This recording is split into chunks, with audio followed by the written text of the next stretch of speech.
እኔ ፕሮቴስታንቶች እዚህ ውስጥ ያላችሁ 10 ምናምን ዓመት ልክ እንደዚህ ነው እየዋሻችሁ የሚቀጥለው ይሄ ሰውዬ።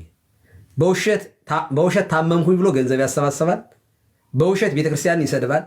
በውሸት ኑፋቄ ያስተምራል። በቃ የውሸት ኖሮ ሰይጣን ስጋ ለብሶ ማለት ይሄ ነው።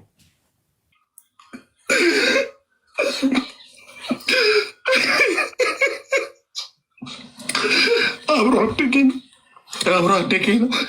ሳልቀብረው ወንድሜን ወንጌል ነገር የጥቅምት መድኃኒዓለም በሉት ቆንጆ የሚያምር ልጅ አልኳቸው። ድምፁ ሁሉ እንደዚህ እንደሰማችሁት ነው። በቅዱስ ቁርባን የገደሉት ወንድሞች ናቶች አብረን የቆምን ስሙት። የሱ ድምፅ ነው።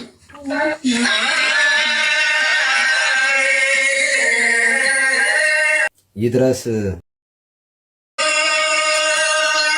የሱን ሰሙታላችሁ። ቆይ አሁን የካህናቱ አብረን ስላለ ነው። እሺ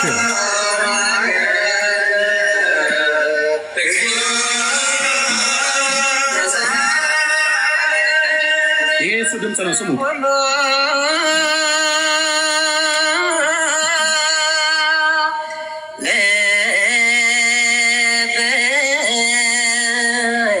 ወንድሜ በሉት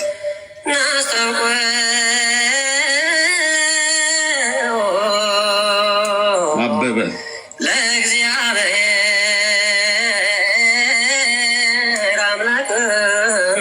አብሮ አደጌ ነው። ወንድሞች ነው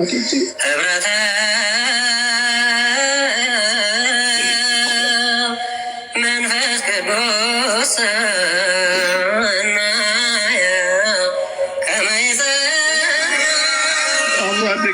አብሮ አደጌ ነው። ወንድሞቼ እናቶቼ፣ ወንድሞቼ አብሮ አደጌ አብረን እኩል ቀን አንድ ቀን ድቁና የተቀበልን አብረን የቀደስን አብሮ አፈርፋይቶ ያደገ በአንድ ወንዝ ላይ ያደግን አበበ ጉልላት ይባላል።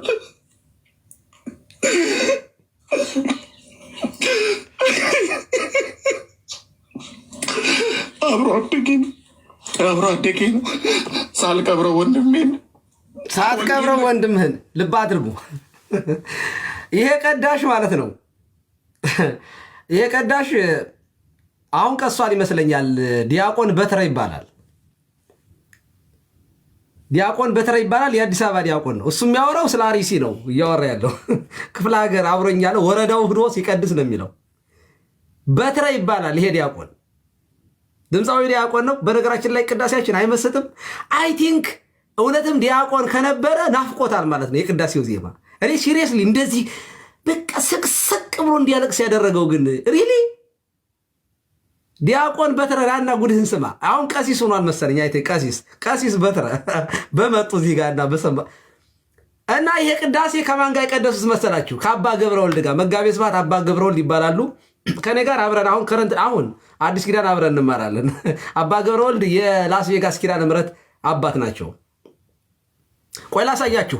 በነገራችን ላይ በደንብ ስሙት። ይሄን ቆይ ላሳያችሁ። ይሄ ቅዳሴ የት ላይ እንዳለ ላሳያችሁ። ቅዳሴውን ዩቲዩብ ላይ ላሳያችሁ ከየት እንደወሰደው ማለት ነው። 1 ሰከንድ። ወይ ጉድ! ወይ ስላሴ! ወይ እንዲህ ሰው በዚህ ደረጃ በሽተኛ ይሆናል።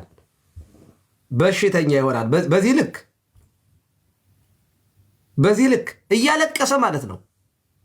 ወንድሜን በሉት ገደሉት ይላል። ልብ አድርጉ። ይሄ ያው ቆይ አቸው እዚህ ጋር ታዩታላችሁ አይደለ? እዚህ ጋር ጽሁፉ ያው በስመ አብ ወወልድ ወመንፈስ ቅዱስ አሐዱ አምላክ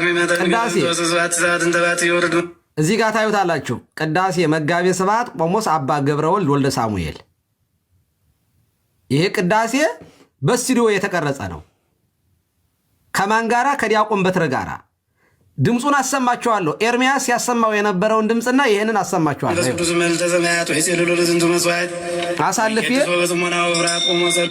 አሳልፌ ኤርሚያስ የሚያለቅስበትን ድምፅ ላይ ላአርግላችሁ። ኤርሚያስ የሚያለቅስበት ድምፅ ማለት ነው። ኦኬ ይኸው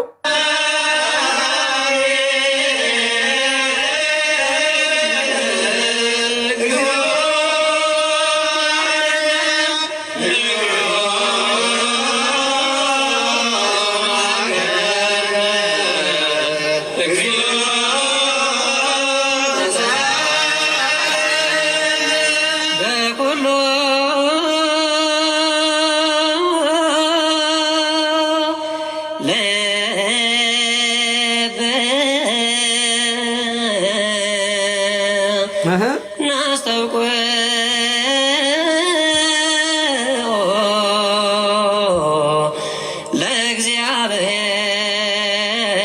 ለእግዚአብሔር አምላክና ህብረተ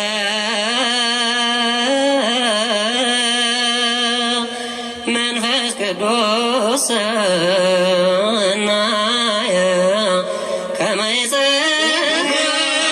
ልብ አድርጎ እንዳያችሁት ይሄ ቅዳሴ መጋቤ ስብሐት አባ ገብረ ወልድና ቆይቷል። በነገራችን ላይ አይ ቲንክ ወደ 8-9 ዓመት ምናምን 10 ዓመት ሳይሆን አይቀርም እና ዲያቆን በትረ አሁን ቀሲስ ሆኗል። የአዲስ አበባ የዮሐንስ ወልደ ነጎድጓድ ዲያቆን ቀዳሽ፣ በጣም ምርጥ ዲያቆን ነው። በነገራችን ላይ ይሄንን ሰውዬ ቀለም የምን እያለ ነበረ?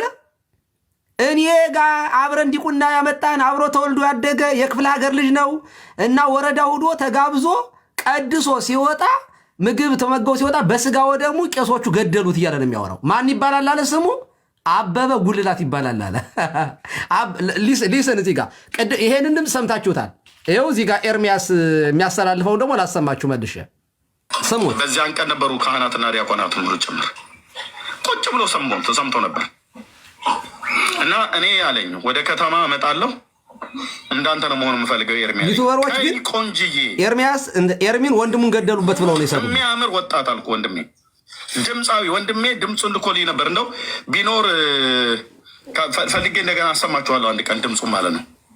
የጥቅምት መድኃኔዓለም ልብ አድርጉ። የጥቅምት መድኃኔዓለም እያለ ወንድሜ ነው እያለ ደግሞ በነገራችን ላይ የሚያወራ ወንድሜን ገደሉብኝ ነው። ይኸው ዩቲዩበሩ ግን ምን ብሎ ሰራበት? እዚህ ላይ እንደምትመለከቱት ኤርሚ ወንድሙን ገደሉበት። እነማን? የፈረደባት ይቺ ቤተ ክርስቲያን እና የሚያሰማው ልብ አድርጉ። አውራጃው ከተማ ላይ ስላለ እዛ ሄዶ እንዲቀድስ ተጋበዘ። በጣም ድምፃዊ ነው። ቅዳሴ ቀድሶ ክብረ በዓሉን አክብሮ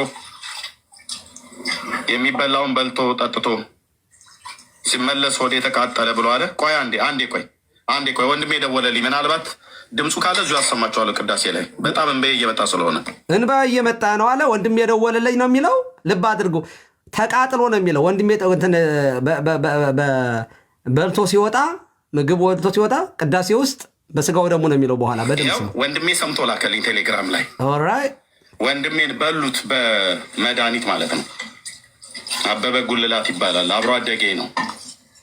ስሙ ማን ይባላል አላችሁ? ይህንን ድምፃዊ ዲያቆን አበበ ጉልላት ስም ሲያወጣ እንዴት ራሱ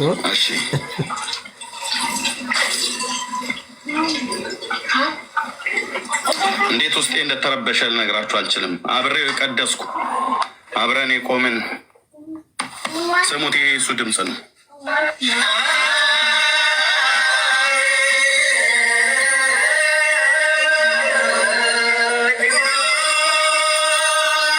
የሱን ሰሙታላችሁ። ቆይ አሁን የካህናቱ አብሮ ስላለ ነው። እሺ የሱን እንሰማዋለን።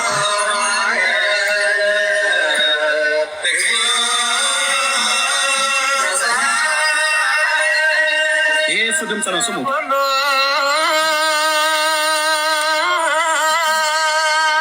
ተመልከቱ።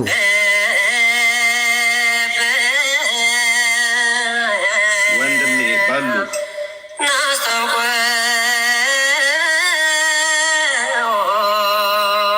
አበበ ደግሞ እኮ ይደጋግመዋል። አብሮ አደጌ ነው። ወንድሞች ናቶች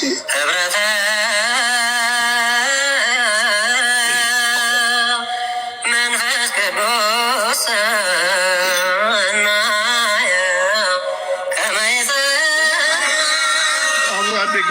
አብሮ አደጌ ነው። ወንድሞች ናቶች ወንድሞች አብሮ አደጌ አብረን እኩል ቀን አንድ ቀን ድቁና የተቀበልን አብረን የቀደስን አብሮ አፈርፋይቶ ያደገ በአንድ ወንዝ ላይ ያደግን አበበ ጉልላት ይባላል።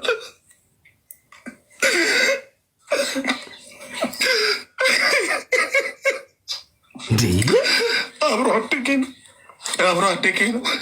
ሳልቀብረው ወንድሜን ወንጌል ነግሬዋለሁ።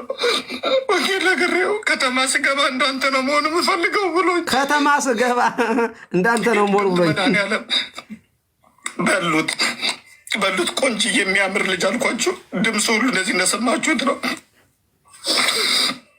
በቅዱስ ቁርባን የገደሉት ልብ አድርጉ። በቅዱስ ቁርባን የገደሉት ወንድሞች ናቶች። ይህንን ዲያቆን በቅዱስ ቁርባን ነው። ዲያቆኑ የትኛው ነው? ይኸው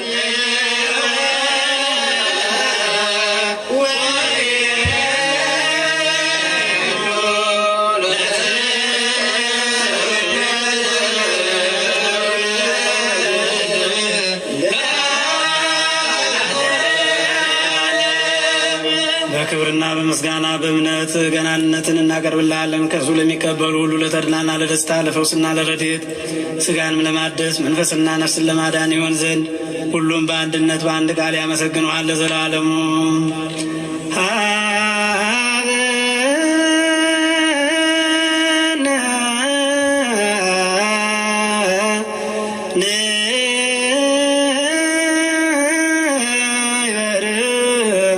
በዘዚአከ መንፈስ ቅዱስ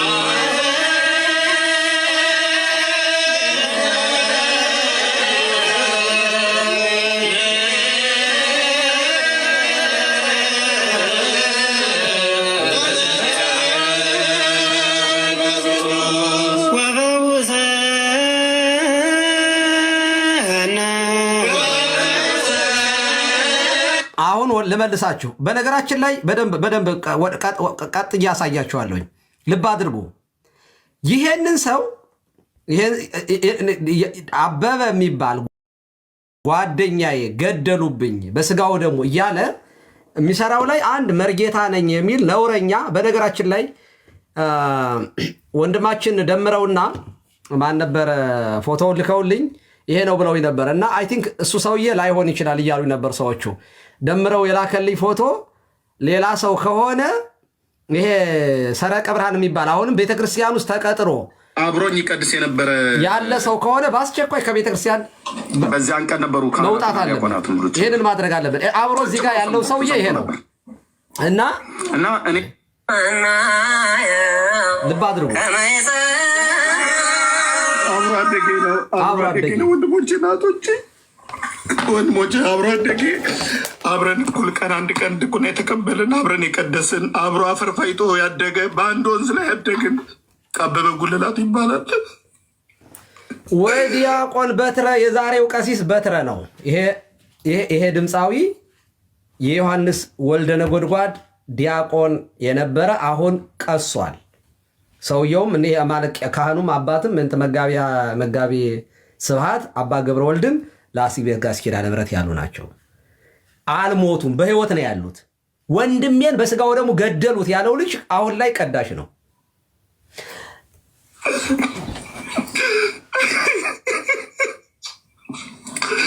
አብሮ አደጌ ነው። ሳልቀብረው ወንድሜን ወንጌል ነግሬዋለሁ። ወንጌል ነግሬው ከተማ ስገባ እንዳንተ ነው መሆኑ የምፈልገው ብሎኝ የጥቅምት መድኃኔዓለም በሉት ቆንጆ የሚያምር ልጅ አልኳችሁ። ድምፁ ሁሉ እንደዚህ እንደሰማችሁት ነው። ሰማ ነው። ዲያቆን አበበ ጉልላት በቅዱስ ቁርባን የገደሉት ወንድሞች ናቶች በቅዱስ ቁርባን የገደሉት አልቀሻ አልወጣልኝም። አብሮ አደጌ ነው በሉት። መርጌታ እውነቴን ብዬ የምላችሁ አብሮ አደጌ አብሬ የቀደስኩት አንድ ቀን ነው። ከብፁዕ አቡነ ናትናኤል ልጅ ድቁና ስልጣን የተቀበል ነው በሉት በቅዱስ ቁርባን። እነኚህ አውሬዎች ቤት ውስጥ የተሰገሰጉ አውሬዎች አሁን ወንድሜ እዚህ ባላምበራስ እንደሚናገረው እነ መርጌታ እንደሚናገሩት ቆሞስ እዚህ አሉ ይታወቃል። የሰራዊት ጌታ እግዚአብሔር ያን ቤት ይፍታ። አበበ ነው ይሄ ወንድሞች ናቶች አበበን ስሙት። አበበ ደግሞ ያሰማዋል እኮ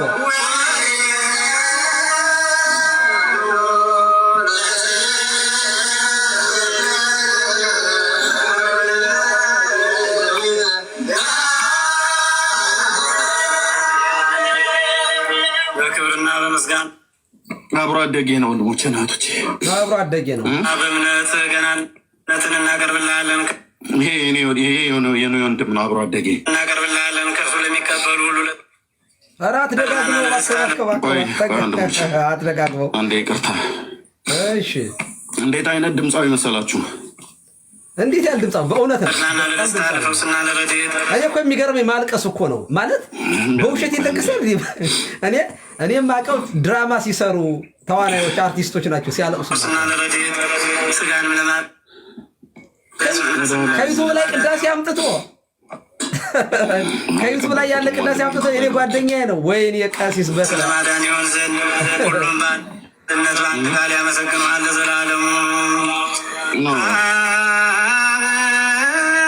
እሱ ነው የሚያሰማቸው። ባይዘ ያሁን ልባ እያሰማ ነው እኮ አንዴ ቆይ ወጥቼ እንደገና ለወንድሞቼ ናቶች አልቀበርኩትም። ወንድሜን አብሮ አደጌ ከብቶች ጠብቀን ለምን ተቀብረዋለህ? ሳይሆን ፍሬተን ያደግን በቅዱስ ቁርባን ሄደ ይገደሉት።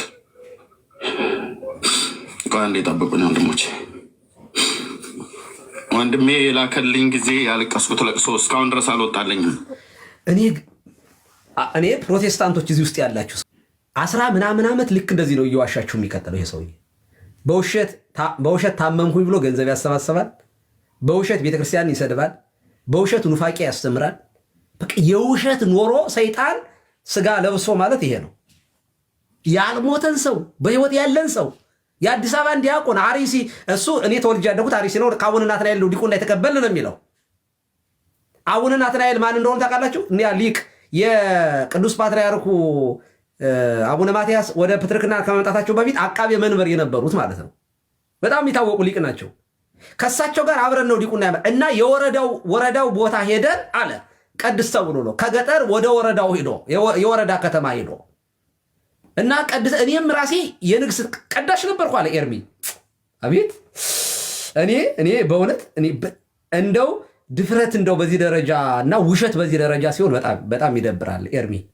ሲሪየስሊ ይሄ በጣም ነውር ነው። በጣም ዩቱብ ላይ ያለ ቅዳሴ የተጫነ ማንኛችን የምናውቀው ዲያቆን በትረን በደንብ ጓደኛችን የኔ ጓደኛ እኮ ነው የማውቀው ልጅ ነው ማለት አዲስ አበባ ድምፃዊ ዲያቆን አሁን ቄስ የሆነ በህይወት ያለ ካህኑን በጣም የተወደዱ አባት ናቸው። ኢየሩሳሌም ከኢትዮጵያ ኢየሩሳሌም ሄዱ። ከኢየሩሳሌም እዚህ ሀገር መጡ። እዚህ አብረን ያለ ነው። ከኔ ጋር አብረን እንማራለን አሁን ማለት እና የሚያወሩትን ነገር በሙሉ እኔ እንድታደምጡ ይፈልጋል።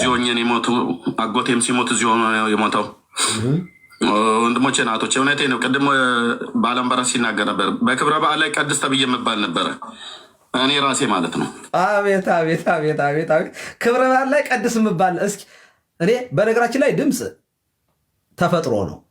ይሄ በእውቀት ምናምን በትምህርት የሚመጣ ነገር አይደለም። እግዚአብሔር ድምፅ የእግዚአብሔር ስጦታ ነው፣ የጸጋ ስጦታ ነው ማለት በተፈጥሮ የሚሰጠን ነገር ነው። ኦፍኮርስ በዜማ ልናሸው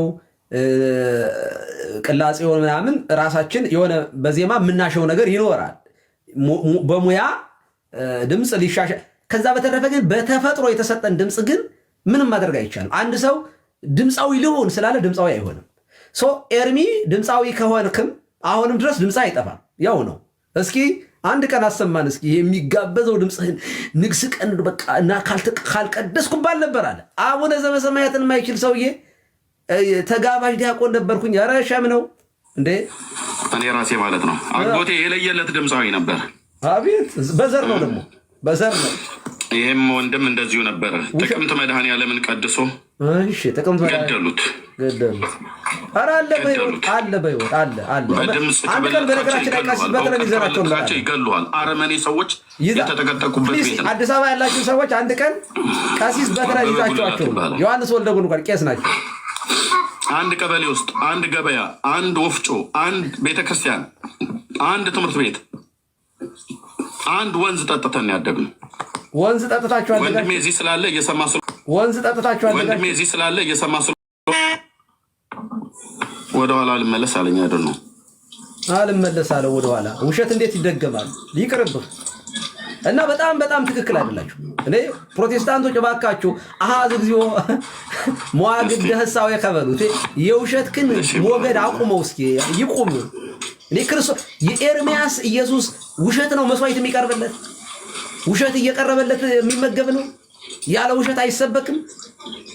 ወንጌል ላይ ምን አለበት ብታተኮረ ነው። እውነት እውቀት ካለ ብታስተምር ምን አለበት? ውሸት ያልሞተን ሰውዬ ጓደኛዬ እያልክ ሞተ እያልክ ድምፁን እያሰማህ እያለቀስክ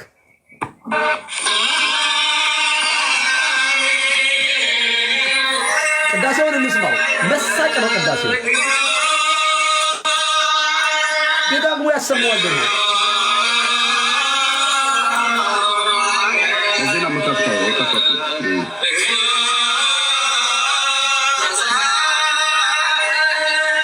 የእሱ ድምፅ ነው። የእሱ ድምፅ ነው።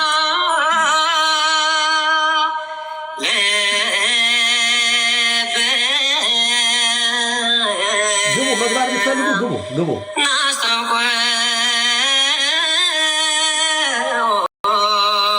ወንድሜ ርዕሰ ስላሴ ነው መግባት የምትፈልጉ አስተያየት ስጡበት።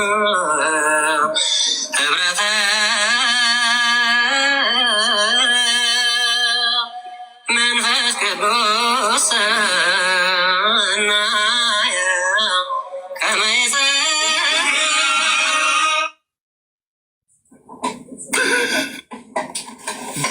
በለው ጨመረው። ዳግዬ በቃ ቤቱን ምራው። ዳግዬ ቤቱን ምራው። መቆጣጠር አቅቶታል።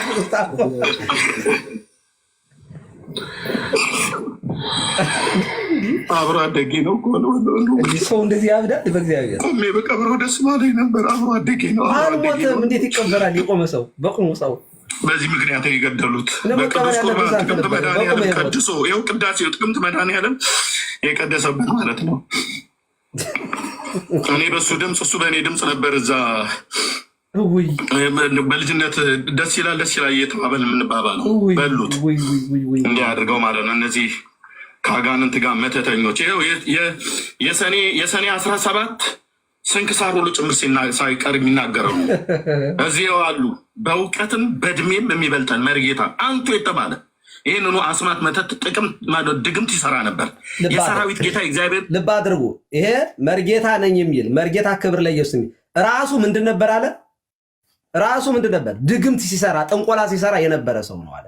ሰውየውን ቁጭ አድርጎ ፊት ለፊት ላይ ድግምት ሲሰራ የነበረ ሰው ነው። ልብ አድርጉ። በነገራችን ላይ ቀለም የራሱ ድግምት ሰራ ነበር ብሏል። እሱ ራሱ ጠንቋይ አብዛኞቹ ሙሴ ነበርኩ ብሏል። ጠንቋይ ነበርኩ ብሏል። ጠንቋይ ያልሆነ የጠንቋይ መሰብሰቢያ ነው እንደዚያ ቤት ያለው ባይዘው። በእኛ ቤተክርስቲያን ጠንቋይ ቦታ የለውም እንድታውቁት የሚያስፈልገው በፍጹም በፍጹም በፍጹም። ስለዚህ ጠንቋይ የነበሩ ሰዎች ግን በሙሉ ከቤተክርስቲያን ተጠርገው ወጥተዋል። ይሄኛው ጠንቋይ የነበረ ሰው ስለሆነ ድግምቱን የተወ ስለሆነ እሱ ይናገር እየተባለ ነው። ልባ ኢየሱስ ነው የፈታው። ይሄው ቆሞስ አሉ እዚሁ። ይሄው ባላምባራስ አለ የቤተ ክህነት ሰው። እሺ ዳግዬ ቤቱ ምራ ቴንክ ዩ። አዎ መናገር አልቻለም ዳግዬ። እስኪ ቀጥል ደግሞ አይዞህ። እሺ መሪጌታ እንኳን ደህና መጡ። እንደገና የኔታም እንኳን ተመለሱ። ጌታ ይባርካችሁ።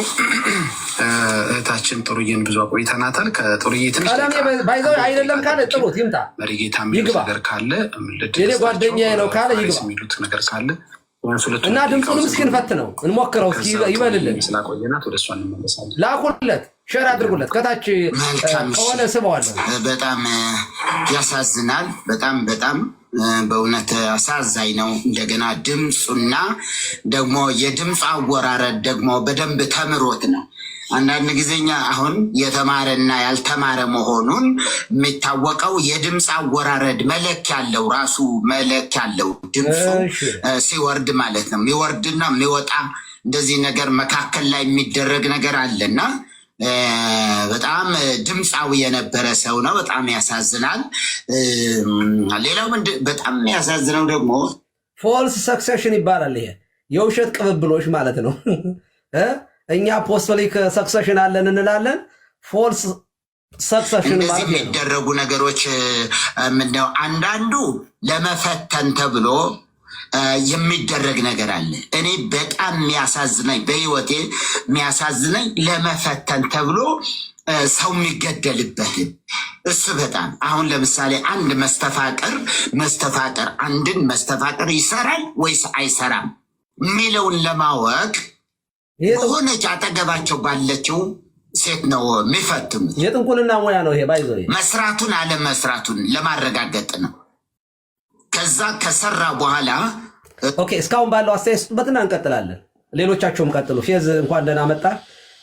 አባታችን ይፍቱኝ ይባርኩኝ። እግዚአብሔር ይፍታ፣ እግዚአብሔር ይባርክ። ሰምተዋል ላይ በላይ ተባረኩ አባታችን እግዚአብሔር ይስጥልን። ይሄንን ማጋለጦ ራሱ በጣም ትልቅ ነገር ነው። ይሄ ተደጋግሞ ሰው መስማት አለበት። ይሄን ነገር ቢያንስ 24 ሰዓት ራሱ በዚህ ጉዳይ ብቻ መወራት አለበት። ቪዲዮ ስሩበት በሁላችሁም። እኔ ሰርቻለሁ። ሼር አድርጉት፣ ኮፒ ሊንክ አድርጉት። እዚህ ውስጥ ያላችሁም ሰዎች ገብታችሁ ምንድነው የሚደረገው? የተሰራ ቪዲዮ ምንድነው የሚደረገው? ፌዝ ሪፖስት ይደረጋል። ሪፖስት አድርጉት። በቃ ሪፖስት አድርጉት። ቴንኪው ቀጥል። እና በጣም የሚገርመው ይሄ ሰውዬ የመጀመሪያው አይደለም። በጣም በተደጋጋሚ ሲዋሽ ተይዟል። እና ይሄ ግን የከፋ ነው። ሰውን መግደል፣ በህይወት ያለ ሰው መግደል ይሄ ወንጀል ነው። ባይዘው ወንጀል እኮ ነው። ይሄ በጣም ትልቅ ወንጀል ነው። የሚያስከስስም ነው። የሰውን ስም ማጥፋት ባልዋለበት ማለት ነው። እና እንደዛ አድርጎ ይህ ሁሉ ዓላማው ደግሞ ምንድን ነው? ቤተክርስቲያኗን ለመስደብ ማለት ነው። አንደኛ ትክክል ነው። ስሙ ይከታች አላችሁ። በህይወት አለ ይሄ ሰውዬ። ይሄ ዲያቆን በህይወት አለ። ዲያቆን በትረ በዚያን ጊዜ አሁን ቀሲስ በትረ መጋቢ አባ ገብረወልድ መንዴቱ ፍራይዴ ከኔ ጋር እንገናኛለን በትምህርት። አሁን ቤተክርስቲያኗ በስጋ ወደሙ ገደለችው ነው የሚለው። ልብ አድርጉ። ከዚህ የበለጠ ወንጀል የለም። ባይዘው አንደኛ ያልሞተን ሰው ሞተ ነው ያለ። አበበ ጉልላት ነው ያለው። የአበበ ጉልላት ድምፅ አይደለም። በስነ ስርዓት ዩቲዩብ ላይ እየተሰራ ነው። ይህ ወንጀል ነው፣ ክራይም ነው። እቀጥልሽ። እና ሼር አድርጌላቸዋለሁ። ባይዘው ለሱም ለኤርሚያስም ሼር አድርጌለታለሁ። ለሌሎችም እንደዛ ከሱ ጋር ያሉት ግሩፕ አድርጌላቸዋለሁ። ኦፍኮርስ ይሰሙታል። በሌላ አካውንት እንደሚገቡ የታወቀ ነው። በሌላ አካውንት ገብቶ ይሰሙታል። እና በጣም ያሳዝነው ምንድን ነው? እኔ ነበርኩ ይህንን ራሱ አሁን ሲያቀርበው ቤት ውስጥ ነበርኩኝ። እየተካተልኩ ነበር ከታችኝ። እኔ ምንድን ነው በጣም የገረመኝ የዲያቆኑ ድምፅ ነው። በቃ መስጦኝ ነበረ። እኔ ስለሱ የውሸት ለቅሶ ያዞንባ ምናምን አይደለም ግዴ ነበረኝ። ግን ምንድን ነው ሲያሰማው ዲያቆኑን በጣም የሚገርም ድምፅ በቃ እና በጣም ተመስጬ ነበረ። በስማ ቤተክርስቲያናችን እንዴት የታደለች ነች። እና ይሄ እሱ ደግሞ የውሸት ሲያለቅስ ምናምን የነበረው አክት ነው። ባይዘው አክት ነው የሚያደርግ የነበረው የውሸቱን ነው ዝም ብለው። እና እንደዛ አድርጎ በዛ ሰዓት ነበርኩና አሁን ደግሞ እርሶ ሲያጋልጡት ሳይ እኔ በጣም ነው የገረመኝ። የእግዚአብሔር ስራ ነው ያልኩት። ምክንያቱም እንዲህ አሁን እርሶ ቢያጋልጡት እኮ የእውነት ይመስሎት ይሄድ ነበር ሰው ማለት ነው። በሙሉ ሰው እውነት መስሎት ቤተክርስቲያኗ እንደዛ እንደምታደርግ ወይ ቤተክርስቲያኑ ሲያለቅ እውነት ለመናገር እንባው እኮ ባይዘው እና ስትሞት ራሱ እንደዚያ የሚለቀስ አይመስል ስቅ ሲል እኮ ሲሪየስሊ። አሁን እኔ ዩቲዩብ ላይ ነው የሰማሁት። ባይዘው እግዚአብሔር ስጣቸው ዩቲዩቦች ናቸው ይሄንን ያሰሙኝ። ምን ይላል ሪሱ? ኤርሚ ወንድሙን ገደሉበት ይላል። እና እኔ ደግሞ ፋኖ ነው ጨሮ የሆነ ብዬ ወይስ መከላከያ ነው የገደለበት ምንድን ነው ብዬ ከፍቼ ሰማለሁ። ገና ኢንትሮዳክሽን መግቢያው ላይ አብሮ ይቀዳሽ የነበረ አብሮኝ ያደገ ወረዳ ድረስ እየሄደ ይቀድስ የነበረ አበበ ጉልላት ይባላል ብሎ እኔ በትረ ገና ድምፁን ስሰማ ማለት ነው። ምክንያቱም እኔ አውቀዋለሁ ልጁን። ጥሩ ነገር አሁን ደግሞ ከአሁን በኋላ ምን ቢሆን ጥሩ ነው? እሳቸው ቀስ ቢገኙና መተው ኢንተርቪው ይደረጉ ይዘናቸው ነው። እሳቸው መተው ደግሞ እየሰሙት ጉዱን ቢያጋልጡት ጥሩ ነው። አንድ ጥሩ ነገር ነው ማለት ነውና በዛን ሰዓት ባይዘወይ እዚህ ጋር ያሉት መርጌታዎች በሙሉ እንዳሉት ጥንቆላ ስራ ላይ ተሰማርተው የነበሩት አሁን ፕሮቴስታንት ውስጥ ገብቶ ያሉት ያው ወደ ዘመናዊ ጥንቆላ ነው የተሸጋገሩት። ሌላ ነገር አይደለም፣ አዲስ ነገር አይደለም አሁንም።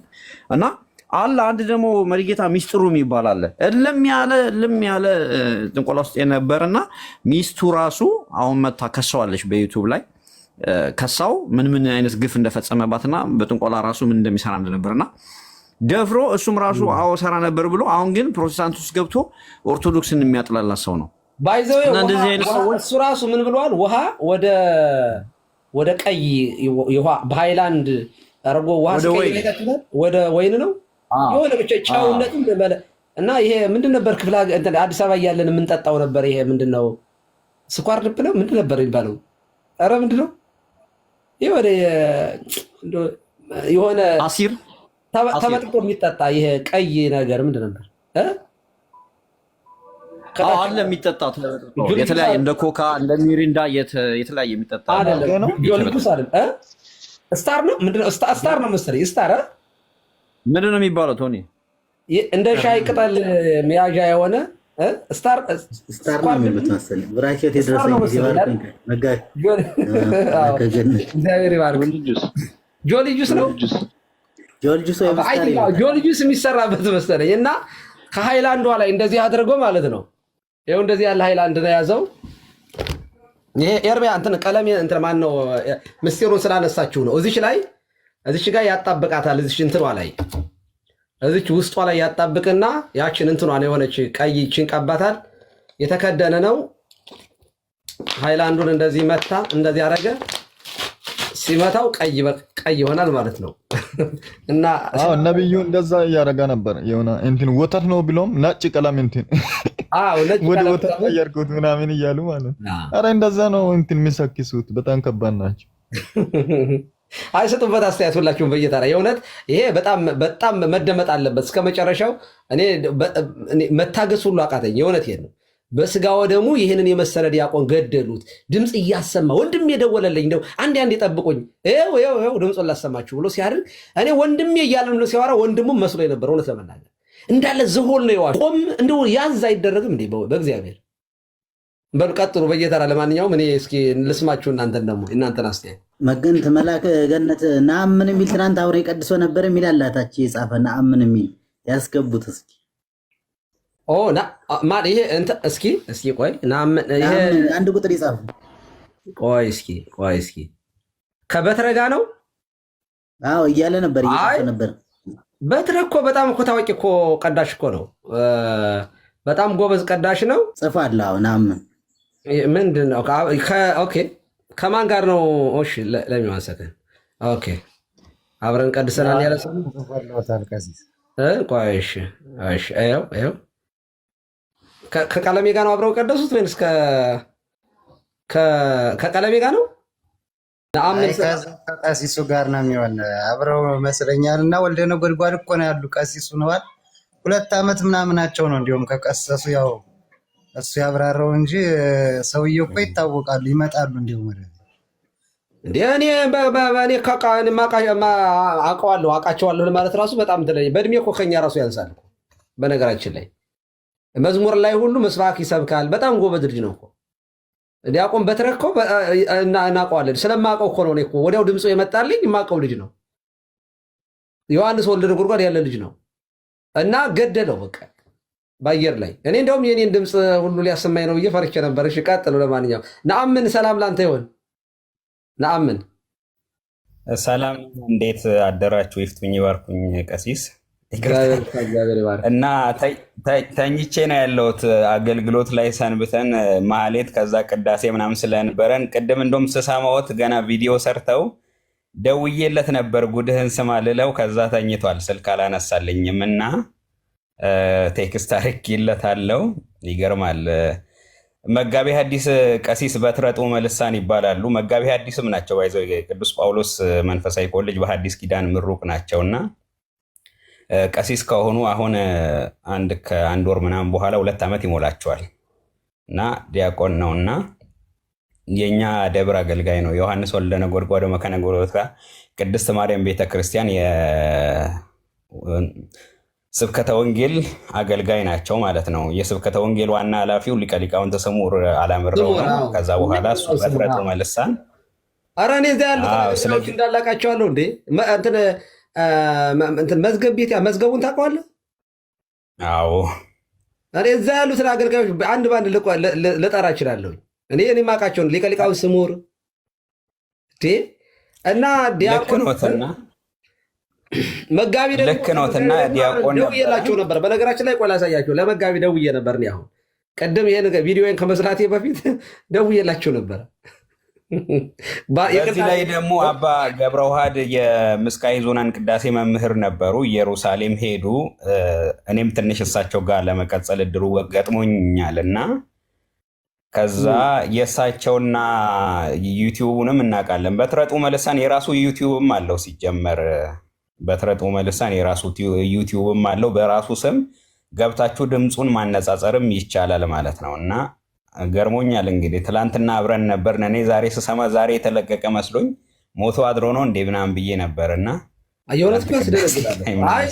ደግነቱ አበበ ጉልላት ስለሆነ የኤርሚያሱ የኔው ያለው አበበ ጉልላት ነው። ድምፁን ስሙት እያለ የአብሮ አደጉን ድምፅ አሰማን።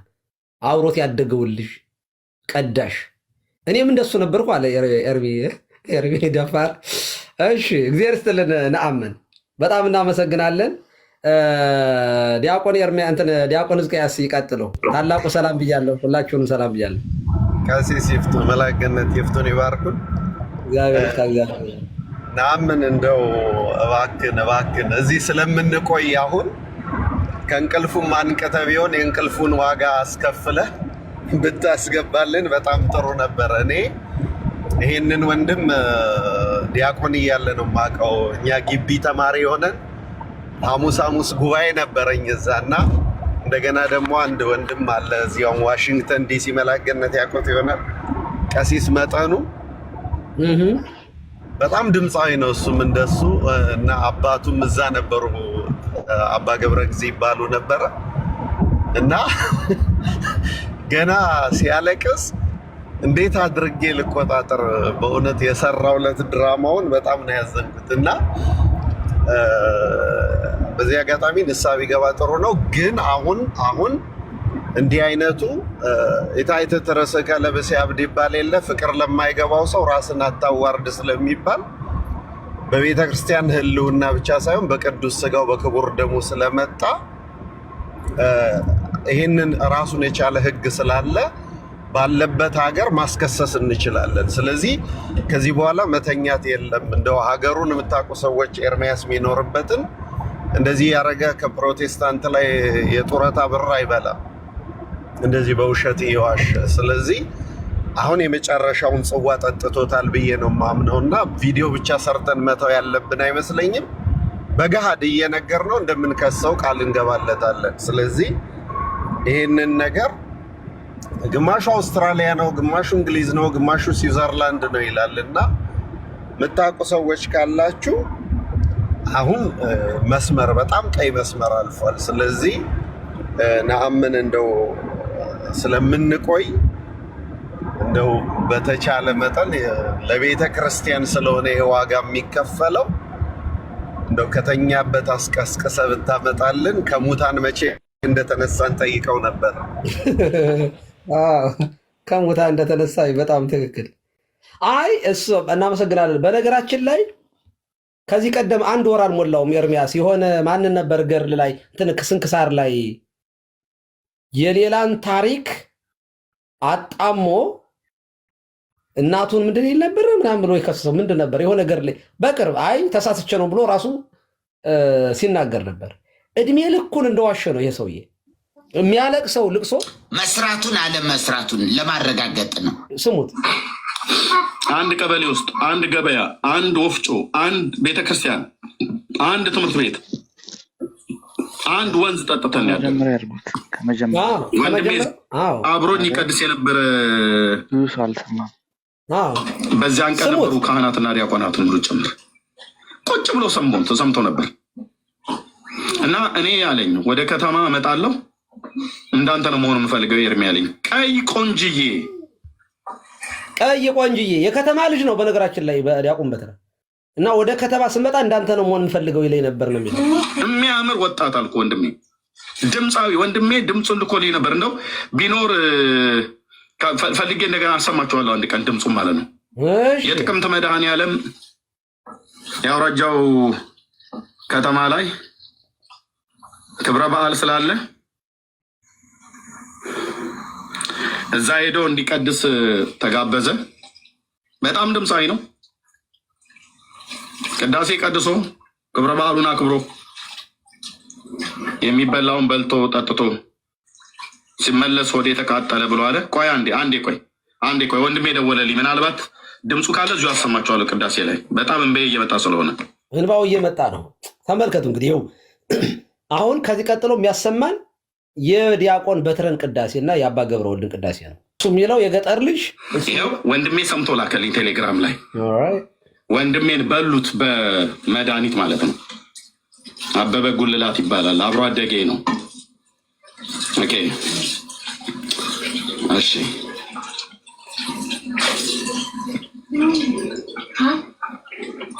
እንዴት ውስጤ እንደተረበሸ ልነግራችሁ አልችልም። አብሬው የቀደስኩ አብረን የቆምን ስሙት፣ ይሄ እሱ ድምፅ ነው።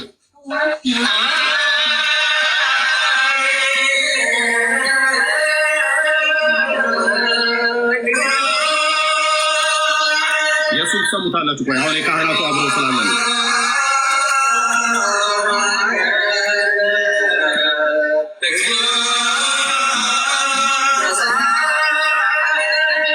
ይሄ እሱ ድምፅ ነው። ስሙ።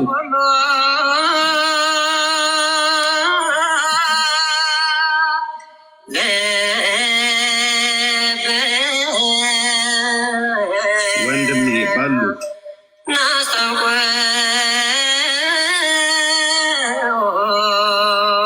አበበ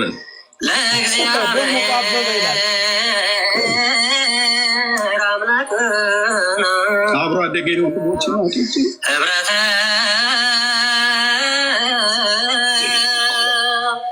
መንፈስ ቅዱስ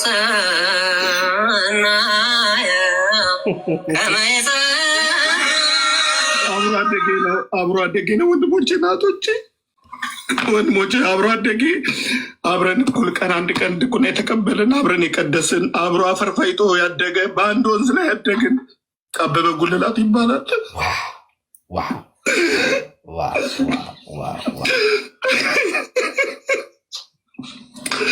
አብሮ አደጌ ነው። አብሮ አደጌ ነው። እስኪ አስተያየት ስጡበት። ቆይ አይ በስጋው ደግሞ አልቀብረው ወንድሜን ይህንስማ። ቆይ ወንጌል ነግሬዋለሁ። ወንጌል ነግሬው ከተማ ስገባ እንዳንተ ነው መሆን የምፈልገው ብሎኝ የጥቅምት መድኃኒዓለም በሉት ቆንጆ የሚያምር ልጅ አልኳችሁ። ድምፁ ሁሉ እንደዚህ እንደሰማችሁት ነው።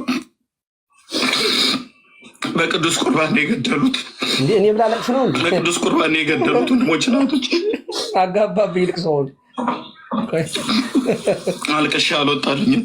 አብሮ አደጌ ነው። በሉት በርጌታ እውነቴን ብዬ የምላችሁ አብሮ አደጌ አብሬ የቀደሱት አንድ ቀን ነው። ከብፁዕ አቡነ ናትናኤል ልጅ ድቁና ስልጣን የተቀበልነው በሉት በቅዱስ ቁርባን። እነኚህ አውሬዎች ቤት ውስጥ የተሰገሰጉ አውሬዎች አሁን ቀጠሉ። ታላቁ ቀጠለ። ኧረ ገና እየሳኩ ነው። እኔ የምቀጥለው የሚለኝ እንዲህ አይነት ውርደት በዘር አይድረስ። ደግሞ እኮ ይደጋግመዋል። አበበ ጉልላት አለ። አበበ ጉልላት የእውነት ግን እንዲሁ ድሮ የሆነ ግጥም ነበረ። አበበ ጉልላት የሙዚቃዋ ናት ምናምን። አረ መድኃኒዓለም የምር እያለቀሰ ነው። ግን እንዲህ ሰቅሰቅ ብሎ ለማለት ነው። ነክቶት ነው ሸታናት ማለት ነው። የሙዚቃ ጉልላት ከሆነ ይሄ የውሸት ጉልላት ነው። የእውነት ነው። እኔ ጉልላት ይፍረስልን ነበር። እኔ መቼም እንደው ቄስ ስለሆንኩኝ ያስኩት እንጂ ነፍስ ይማር ነው ያልኩኝ እኔ እና እንዴ ማለት ሲሪየስሊ አብሮ አደጌ አብሮ ወንድሜ አብሮኝ የጠጣ አብሮኝ በቃ አብረው ነው የምንተኛው እኮ አለ እኮ በቃ። እና በቃ እሱና እኔ ተጋባዥ እንግዳ ነበርና በቃ ድምፃውያን ነበርና አለ ወረዳው ላይ ሄዶ ተጋብዞ በሉት አለ። የጥቅምት መድኃኒዓለም የኔ መድኃኒዓለም የጥቅምት መድኃኒዓለም እና እባካችሁ እባክህ ተረጋጋ ወንድማችን እባክህ። ውሸትም መጠን አለው ልክም አለው። ለሳትስ መጠን አለው ልክ አለው። ለውሸት ልክ አለው መጠንም አለው። እንትን እኮ ነው ቀሲስ። ከዚህ በፊት እኮ ከነ ሙሴ መንበሩ ጋር ሆኖ የተወሰነች ነገር ሞካክሮ ነበረ። መቅደስ የገቡ መናፍቃን የሚለውን መጽሐፍ ካያችሁት የሙሴ መንበሩ መጽሐፍ እነ አጼ ዘርዓ ያዕቆብን እና አቡነ ተክለ ሃይማኖት ምናምን እያነሳ ብዙ የሚሳደበው ነገር አለ። በጣም ብዙ የሚሳደበው ነገር አለ እና እዛ ላይ በሱዳን በረሃ ሄጄ ያገኘኋቸው የጥንቆላ መጽሐፍት አሉ ይላል ሰውየው። ሱዳን በረሃ ላይ ካገኘኋቸው የጥንቆላ መጽሐፍት አንዱ መልክአ ኢዮብ ነው ብሎ ጥንቆላ ለመስራት እንዴት ይፈልግ እንደነበረ ምናምን ብዙ ነገር ይናገራል ሰውየው። ሙሴ መንበሩ የሚባለው መርጌታ ነኝ የሚለው ይናገራል እኮ በሽምብራ አድርገህ እንደዚህ አድርገህ እያለ ነበር ቅድም። እና ሁለቱ በጣም ብዙ ቁጣንጤ ሊያደርጉ ሞክረው ግን ያልተሳካላቸው ሰዎች ናቸው። ማለት በቃ ጥሩ ጠንቋይ መሆን ፈልገው ሳይሳካላቸው ቀረ። በቃ ሰው አሁን ጠንቋይ መሆን ያቅተዋል። ሌሎ ቢቀር ትምህርት ነው መዋረስ። አሁን በጠንቆል ምን ይከብዳል። እና ሰዎቹ በእንደዚህ አይነት ነገር በጣም ኦብሰስድ የሚሆኑትም ለዛ ይመስለኛል። ሲቀጥል እኔ ሲመስለኝ ባለፈው ጀርባዬን አመመኝ ብሎ የተወሰነ ብር ተዋጦለት ነበር። አሁን ደግሞ ወንድሜን ገደሉብኝ ብሎ የተወሰነች ሳቢ ፈልጎ ነው እንጂ እንባውን የገረመኝ ከየት ነው የሚመጣለት ለቅሶ ራሱ? እኔማ ሀገር ፍቅርና ብሔራዊ ቲያትር የት አላችሁ እንዴ? እንደዚህ ያለውን ምርጥ ተዋናይ ይሄ እኮ በእውነት እንዲህ ማልቀስ በጣም በቀላሉ ይሄ እኮ በጣም ተፈላጊ እኮ ነው። በጣም ተፈላጊ ነው።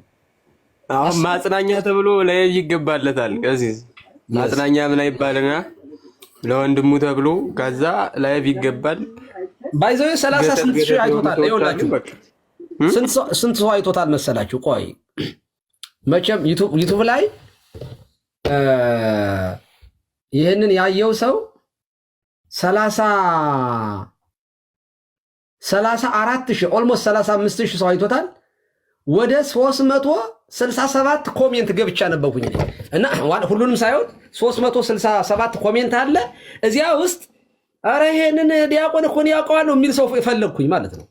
እና ሁሉም ኮሜንቱ ላይ ገብቼ ሳይ በቃ እንትን ከንፈሩን የሚመጥ ማለት ነው እግዚኦ የሚል ነው በሙሉ።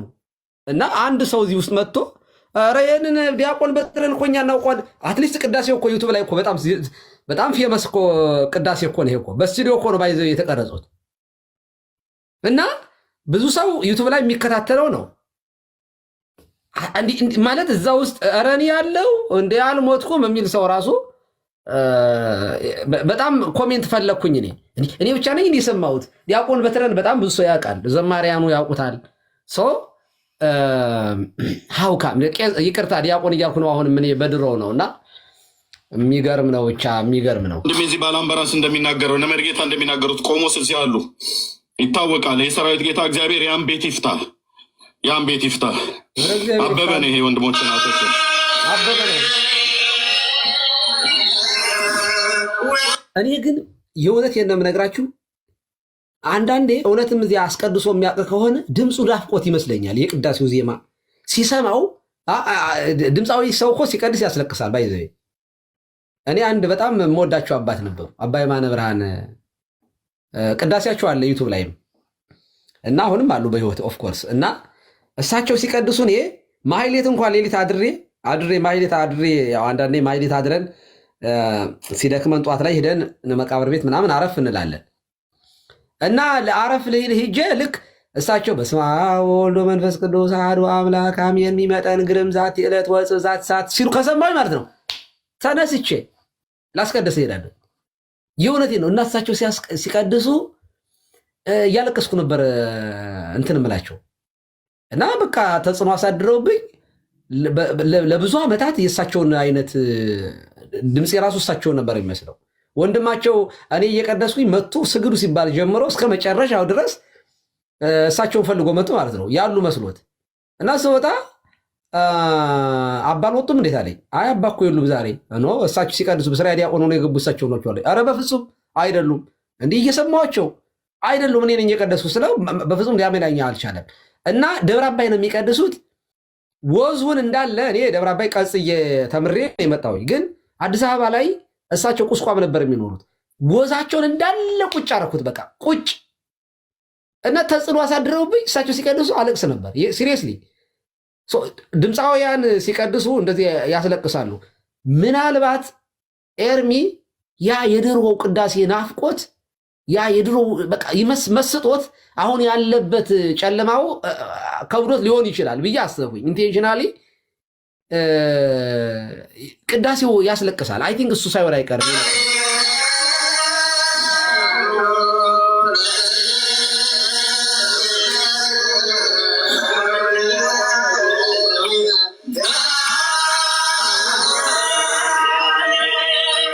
በክብርና በመስጋን አብሮ አደጌ ነው ወንድሞችን። በነገራችን ላይ ስለ ቅዳሴያችን የሆነ ነገር በሉ በማርያም። እሺ ዝክረ ቅዱሳን ይቀጥሉ። ቅዳሴው ራሱ እንዴት ነው? ቅዳሴያችን ራሱ አይመስላችሁም? አይናፍቃችሁ? ሰው እየቀደሰ ይናፍቃል ቅዳሴ። እኔ እኮ ይናፍቀኛል ቅዳሴ እኮ የእውነቴን ነው፣ በጣም ይናፍቃል። እና እስኪ አስተያየት ስጡና ዝክረ ቅዱሳን። እሺ እግዚአብሔር ይስጥልን መላከ ገነት፣ ሌሎቻችሁም ሁላችሁም በሕያው እግዚአብሔር ስም እንዴት አደራችሁ? እንዴት አመሻችሁ? እንደምን ሰነበታችሁ? እንደምን አላችሁ? አሜን። አምላካችን ልዑል እግዚአብሔር ይክበር ይመስገን። እንግዲህ እኔ በዚህ ልክ የውሸት ጥግ ይኖራል ብዬ ገምቼም አስቤም አላውቅም። ምናልባት እኛ ያለንበት ርቀት ሰዎች ደግሞ ትውልዱን በውሸት ከቤተክርስቲያን ለማስኮብለል የሚሄዱበት ርቀት ቤተክርስቲያኗን ደግሞ በዚህ ልክ እንዴት እንደሚከሷት የመረዳት አቅሜ በጣም የወረደ ነው ብዬ ነው የተረዳሁት፣ በእውነት ማለት ነው በጣም።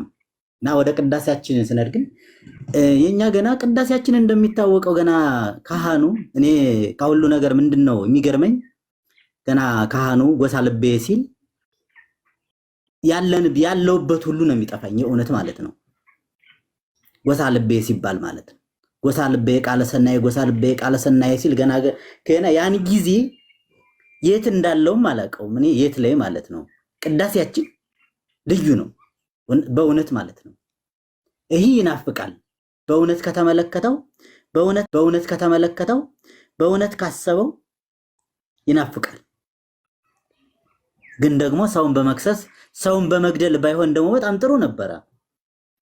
በህይወት ያለን ሰው እየገደሉ ባይሆን ጥሩ ነበር። በቅዳሴያችን ውስጥ ቅድም አሁን ስጋው ደሙን አነሳ። ስጋው ደሙ አሁን እኔና እናንተ ከኃጢአት የምንርቅበት ከክርስቶስ ጋራ የምንጣበቅበትን የክርስቶስ የመንፈስ ቅዱስ ማደሪያ የምንሆንበትን እየከሰሰ በስጋው ደሙን የገደሉት ማለት ደግሞ የበለጠ ወንጀሉ በጣም የሚገርም። ይሄ በትክክል አሁን ቅድም ዲያቆን እስቅያስ እንዳሉት ያስከስሳል። ዝም ብሎ የምናየው ነገር መሆን የለበትም። በያሉበት ስላሉ ያሉበትን አጣርተው ባለበት ይህን ሰው መጠየቅ ነው። መችስ እስከ መቼ ድረስ በአደባባይ ከሶን ይኖራል ማለት ነው? ቆንጣጭ ማታት ይሆንበታል እንጂ። ስለዚህ እኛ ቤተክርስቲያናችን በዚህ ልክ እንዴት በህይወት ያለን ሰው ይገደላል? እንዴት አይነት አእምሯችን የዚህን ያክልስ እንዴት ብሎ ዋዥቋል? ህሊና የሌለው በሆነ ጭራ ህሊና የሚባል አለመኖር ነው። ህሊና የሚባል ነገር ፈጽሞ አለመኖር ነው እንጂ ህሊና ያለው ሰው በህይወት ያለን ሰው እያወቀ እንዳለ እያወቀ መግደል ማለት እና ቀሲስ በእውነት መላከ ገነት ይህንን አምጥተው በዚህ ልክ ስለነገሩን እኔም እንዲያው የዚህን ያክል ይዋሻል ብዬ ለወደፊት እንዲያው ነገሮችን በትክክል እንዴት ማየት እንዳለብኝ ነው አሁን እየተማርኩት እየሄድኩ ያለ። ሚዲያውንም መረዳት እንዳለብኝ የተወሰነ ነገር በመጠን ነው እያየሁ ያለው በእውነትና በጣም የሚያስገርም ነገር ነው። እህቶቻችን ወንድሞቻችን በማንኛውም ጊዜ የሚለቀቁትን ነገር በትክክል ማድመጥ እንድንችል ያደርገናል። ዝም ብሎ ያንን ፊት ለፊት ያለውን ሳይሆን ዞር ብሎ ማየት እንድንችል ነው ማድረግ። ቅድማው ቀሲስ ምን አሉን? ኮሜንቱን ሳይ አንድም ሰው አሉ የሚል ይህ ከምን የተነሳ ነው ከተባለ ካለማስተዋል የተነሳ ነው። ካለማስተዋል የመነጨ ነው። ብናስተውል ብንመለከት እኒህ አባት እነማን ናቸው፣ እኒህ ዲያቆን እነማን ናቸው፣ እዚህ ቦታ ነው ያሉ ለማለት ይረዳን ነበረ በትክክል ማለት ነው። ጊዜው ሳይረፍት ቶሎውኑ መረጃውን ማድረስ ይቻል ነበር። ስለዚህ ከምን ይጎርልናል ማለት ነው? ሁላችንንም ማስተዋል ይጎርላል ማለት ነው። ማስተዋል። ስለዚህ አባቶቻችን እንደነገሩን ጠርጥር በገንፎ ውስጥ አለ ስንጥር እንዳሉን የምንመለከታቸውን ነገሮች ሁሉ በማስተዋል ሆነን ማየት እንድንችል ነው ያደረገኝ እኔ በእውነት ማለት ነውና በጣም ይገርማል። እናመሰግናለሁ። ሴሪያ ክብርልኝ በእውነቱ ላሰማውና አሁን የማይሰሙ ሰዎች ስላሉ አስተያየት ትቀጥላላችሁ እናንተ። ይሄ እሱ ድምፅ ነው፣ ስሙ። ወንድሜ ሰምቶ ላከልኝ ቴሌግራም ላይ። ወንድሜን በሉት በመድኃኒት ማለት ነው። አበበ ጉልላት ይባላል። አብሮ አደጌ ነው። ኦኬ እሺ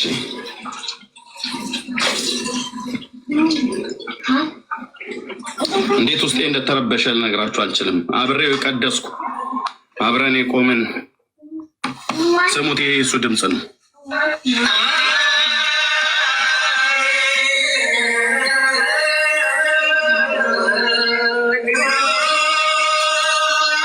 የሱን ሰሙታላችሁ። ቆይ አሁን የካህናቱ አብሮ ስላለ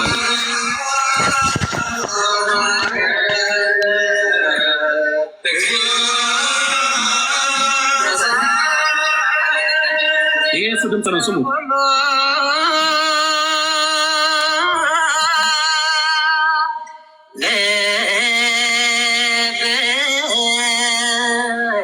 ወንድሜ ባሉ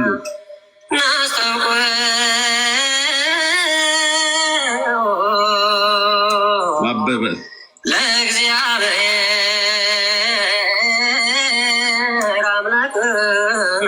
አብሮ አደጌ ነው። ወንድሞች ነው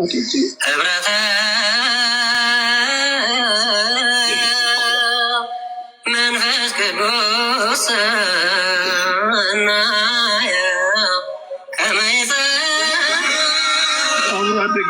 አብሮ አደጌ ነው። ወንድሞች እናቶች ወንድሞች አብሮ አደጌ አብረን እኩል ቀን አንድ ቀን ድቁና የተቀበልን አብረን የቀደስን አብሮ አፈርፋይቶ ያደገ በአንድ ወንዝ ላይ ያደግን አበበ ጉልላት ይባላል።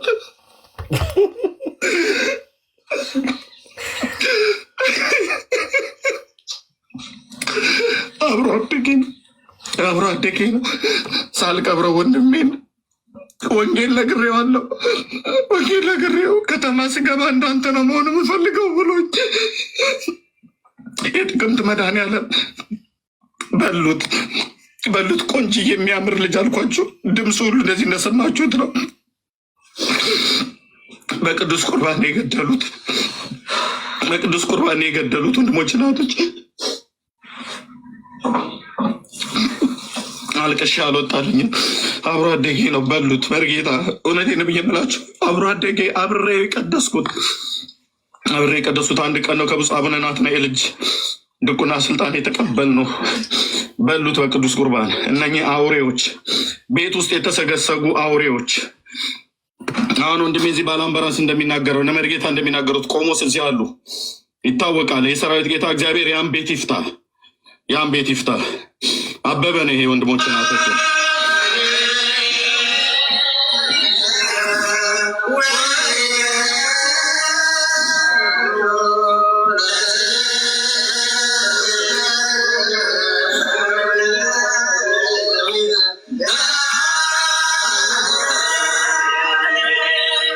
በክብርና በመስጋን አብሮ አደጌ ነው ወንድሞች ናቶች። በቃ የትኛውን ነው አሁን መልስ ስጡ። አሁን ለየትኛው ውሸት ነው የምትሰጡት? የአቡነ ናትናኤል አብረው ዲቁና መቀበላቸውን ነውን? ወይንስ አብረው ውሃ መጠጣታቸውን ነውን? ወይስ አብረው መቀደሳቸውን ነውን? ወይስ አበበ ጉልላት ዲያቆን በትረ የዛሬው ቀሲስ መጋቢ ሐዲስ በትረ አበበ ጉልላት መሆኑን ነውን? የቀዳሽ በሕይወት መኖሩን ነውን? ወይንስ መሞቱን ነውን? የትኛውን ትታችሁ የትኛውን ነው አሁን መልስ የምትሰጡት? ቀጥሉ። መጋቢ ብሉይ እንኳን ደህና መጡ እና ዲያቆን መምፋስ ሰላም አሉ። ሰላም ሰነበታችሁ ሁላችሁንም። እግዚአብሔር ይመስገን። እንዴት ሰነበቱ? እግዚአብሔር ይመስገን። ይሄንን ቪዲዮ ሰምቼው ነበረ። ላይቭ ላይ ሳይሆን እንደዚሁ ተቆርጦ ሲተላለፍ ሰማሁትና አውርጄ ያስኩት። እኔ በጣም ነው ሾክ ያደረገኝ። በጣም ምን አይነት ክፋት ነው? ምን አይነት ሰይጣናዊነት ነው? ምንድን ነው እየፈለጉት? ቤተክርስቲያኒቱ ላይ ያላቸው ጥላቻ ምንድን ነው? ውሸትስ ምንድን ነው የሚያደርገው? በዚህ ሁኔታ ውስጥስ ወንጌል አለ ወይ? ከዚህ በላይ ሰይጣናነት አለ ወይ የሚለውን በጣም እያሰብኩት ነበር። እንዴት ሰው እንደዚህ ይናገራል? እንዴት ሰው ሚዲያ ላይ ወጥቶ እንደዚህ ያስመስላል? ውሸት መሆኑ እየታወቀስ ተከታይስ ምንድን ነው? አይምሮውን የያዘው የተከታዩን አይምሮ ምንድን ነው የሚለውን በጣም እያሰብኩ ነበር። ግን ዲስከሽን መከፈቱ ጥሩ ነው። እኔ ይሄ ነገር መጥራት አለበት፣ መሄድ አለብን። ምፈራው አታካራ ውስጥ ሌላ ሃይማኖታዊ ጭቅጭቅ ውስጥ እንዳንገባ ነው። ግን እነዚህን ሰዎች የግዴታ ማጋለጥ አለብን፣ ማሳረፍ አለብን። ያ ደግሞ ቤተክርስቲያንን የመከላከል እውነቱን የማጋለጥ እግዚአብሔር የሚፈልገውን ነገር የሚወደውን ነገር የመከተል እነዚህ ሰዎች ደግሞ በወንጌል ስም ያደረጉትን ነገር በትክክል መቃወም አለብን። ይህን የሚደግፉ ፕሮቴስታንቶችም ካሉ አይምሯቸውን ያጡ ስለሆነ እኛ እንደ ሃይማኖተኛም አንቀበላቸውም። የሃይማኖት ነፃነትም አይደለም ይሄ።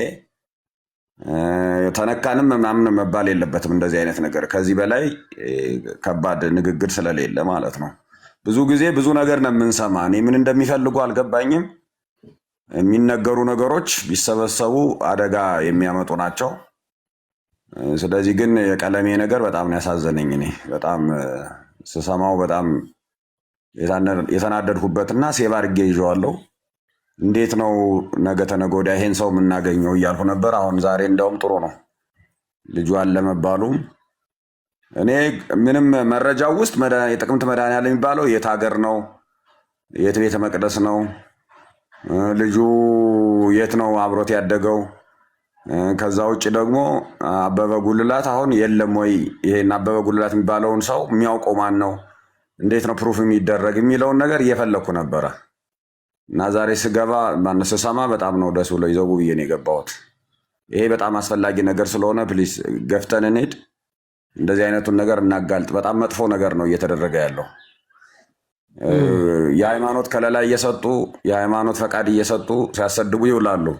ለምን ታደርጋላችሁ ሲባሉ እየሮጡ እየመጡ እኛ ፈቃድ አልሰጠናቸውም ይሉናል። ሁሉም ሲሳደቡ የሚውሉት ተጠልለው ያሉት የት እንደሆነ በደንብ እናውቃለን። አትሊስት ሌላው ሰው መረጃ ባይኖረው እንኳን እኔ ሁሉንም እያንዳንዱ እንቅስቃሴ ከማን ፈቃድ እያገኘ ማን ስፖንሰር እያደረገ ማን እየደገፈ ማን ስልጠና እየሰጠ እንደሚያሰደው ይሄን እናውቃለን። እኔ የማውቃቸው ብዙ ነገሮች ስላሉ ማለት ነው። ለእኔ አዲስ ነገር አይደለም እና ይሄ ነገር በጣም መጥፎ ነገር ስለሆነ ሌሎቹንም ሰዎች ማሳረፍ ስላለብን በደንብ መታየት አለበት ብዬ ነው የማስበው። ጥሩ ነው ዲስከሽን ውስጥ መገባቱ። ልስማና ያለውን በትክክል ጉዳዩን ሳይ ነው የገባሁት። ግን የት ነው ማን ነው ይሄ ልጅ የለም ወይ በህይወት? የት ሀገር ነው እንትን የተቀበሉት ክህነት የተቀበሉት? አቡነ ናትናኤል የትኛው ናትናኤል ናቸው? እነዚህ አይነት ነገሮችን በደንብ ማጥናት አለብን። አቡነ ናትናኤል የአሪሲ የነበሩት አቃቤ መንበር የነበሩ የብፁዕ ቅዱስ አቡነ ማትያስ ከመምጣታቸው በፊት አሪሲ እንግዲህ አይ ቲንክ ቀለሜ አሪሲ ነው ተወለድኩ መሰለኝ የሚለው እና ከክፍለ ሀገር ተወለድኩ የሚለው ቀለሜ እዚያ ነው የሚለው እና ከዚያ ወጥቼ የወረዳው ላይ ነው የወረዳው ተጋብዞ እዚያ ሲቀድስ ነው። በነገራችን ላይ ቀዳሹ የሚታወቁ ናቸው። ቅድም ጓደኛቸው እዚያ እኛ ደብር ነው ያሉ ብለው ነአምን የሚባሉ አቤት ይቅርታ አቋረጥኩት። ራሳቸው መጡ መሰለኝ። ቀሲስ በትረ መጡ። አይ ቆይ ከመጡ ቆይ አስገባቸው ራሳቸው እንዴ። በቃ ቆይ ቀሲስ እኔ ወርዳለሁ። ግን በጣም እኔ ወርዳለሁ። ቀሲስ የት አሉ? ቆይ በስልክ ነው የሚገቡት። ኦኬ እንግዲህ ናምን ላስገባች ናምን። በነገራችን ላይ ግን ቤተክርስቲያኗ ራሱ በስም ማጥፋት መከሰስ አለበት እንዴ ማለት ቀሲስማ መክሰስ አለባቸው እኮ ምክንያቱም ገለዋቸዋል። አይ ቤተክርስቲያኗ ራሱ ምክንያቱም የአምልኮቷ ዋና ሴንተር በስጋ ወደሙ ነው ገደሉት ያለው ቀላል ነገር አይደለም። እና ልውረድና ሌላ ሰው አስገቡ። ቴንኪዩ። እሺ አንድ ቁጥር እንጻፍልኝ ማለት ነአምን ሪኩዌስት ላክ። ነአምን ሪኩዌስት ላክልኝና በስልክ የሚገቡ ከሆነ ወይንም በቀጥታ ከገቡ በቀጥታ ይግቡ። እሺ ቀለሜ አሪሲን የተወለድሁ ነው የሚለው እንዴ ሲል የሰማው መሰለኝ። አይደለም አንዴ ምን አለ ከልደት ቤት የዛሬ 2 ዓመት ነው ምናምን ዲቁና ወደር እንደሆነ ስለማውቅ ማለት ነው ወደር ነው ዲቁና ላይ ምናምን ብሎ የሆነ ጊዜ አርሲ ሀገረ ስብከት ነው ዲቁኔን እየተቀበልኩት ምናምን ብሎ ነበር። ከዛ ከኔ ጋር ደግሞ ተገናኝተን ከነ ልደት ቤት ዲቁና እያገኘሁት ባህር ዳር ነው አለ ደግሞ እኔ አንድ ቀን ጎንደር ሲል ሰምቼዋለሁ። የጎንደር ሰው ነኝ ሲል አንዴ ባርሲ አንዴ በባህር ዳር የውሸት ዲቁና 2-3 ጊዜ ስለሚሰጥ ችግር የለውም። ትንሽ ቆይቶ ዋሽንግተን ሊል ይችላል፣ አይታወቅም። የለውም እኮ ጨራሽ እሱ እኮ ነው። የዲቁና ቢኖረው እኮ ባለፈው ከኔ ጋር እያወራን ታቦት አይቻለሁ አለኝ። ዲያቆን ከሆንህ እንዴት ታቦት ልታይ ቻልክ አልኩት። አይ ዲያቆን ነኝ ቄስ አይደለህም አይደል? እኔ ቄስ ነኝ፣ አይቼ ዳስሼ ይሄ ነው ማለት እችላለሁ። አንተ አሁን ዲያቆን ነኝ ካል ያው ስርዓቱ ቀኖናው ክልክል ነው ስለው አይኔ አይቻለሁ አለ። ስለዚህ ዲያቆን አልነበርክም፣ ታማኝ ሰው አይደለህም። ድሮም ቢሆን በምንም አይነት መንገድ መታመን ነው ጠቃሚው ነገር። ስለዚህ አንተ ሌባ ነህ፣ ድሮም ሌባ ነህ፣ አሁንም የሌባ ስራ ነው የምትሰራ አልኩት። እና መጥፎ ነገር ነው ይሄ። እኔ በጣም አሳሳቢ ነገር ነው። እስኪ ናምን ከገባ ጥሩ ነው። ይኸው ናምን ቀሲስ መጥቶ በስልክ እያወራኋቸው ነበርና እሺ ጊዜና ሁኔታ አመቻችቼ ከስልክ ከሚሆን ብሰጥበት ይሻለኛል። እኔ ዩቲዩብ ነው እንጂ ቲክቶክም ስለሌለኝ ይሄንን መድረክ እፈራዋለሁ። እኔ ብዙም አንተላለውም ስላሉኝ ነው። ድምጻቸውን ላሰማቸው፣ ድምጽዎትን ይስሙት እና የእርስዎ ነው አይደለም ብቻ የሚለውን ጠይቀናቸው ይሄዳሉ። ለነገሩ እሳቸው መሆናቸውን እሳቸው ራሱ አይደለም ቢሉ እኛ እናምናቸው፣ ምክንያቱም ወሬ እናውቃቸዋለን። እስኪ ረጅም ሰዓት አውርቼ ለማሳመን ሞክሬያለሁ እና ድጋሜ ልደውልላቸውና የሚሰሙ ከሆነ ድምፃቸውን እናሰማቸው። እንደ አንደኛ ሙቶ መነሳት ራሱ ትልቅ ነገር እኮ ነው። ተነስቻለሁ ይበሉ እንጂ።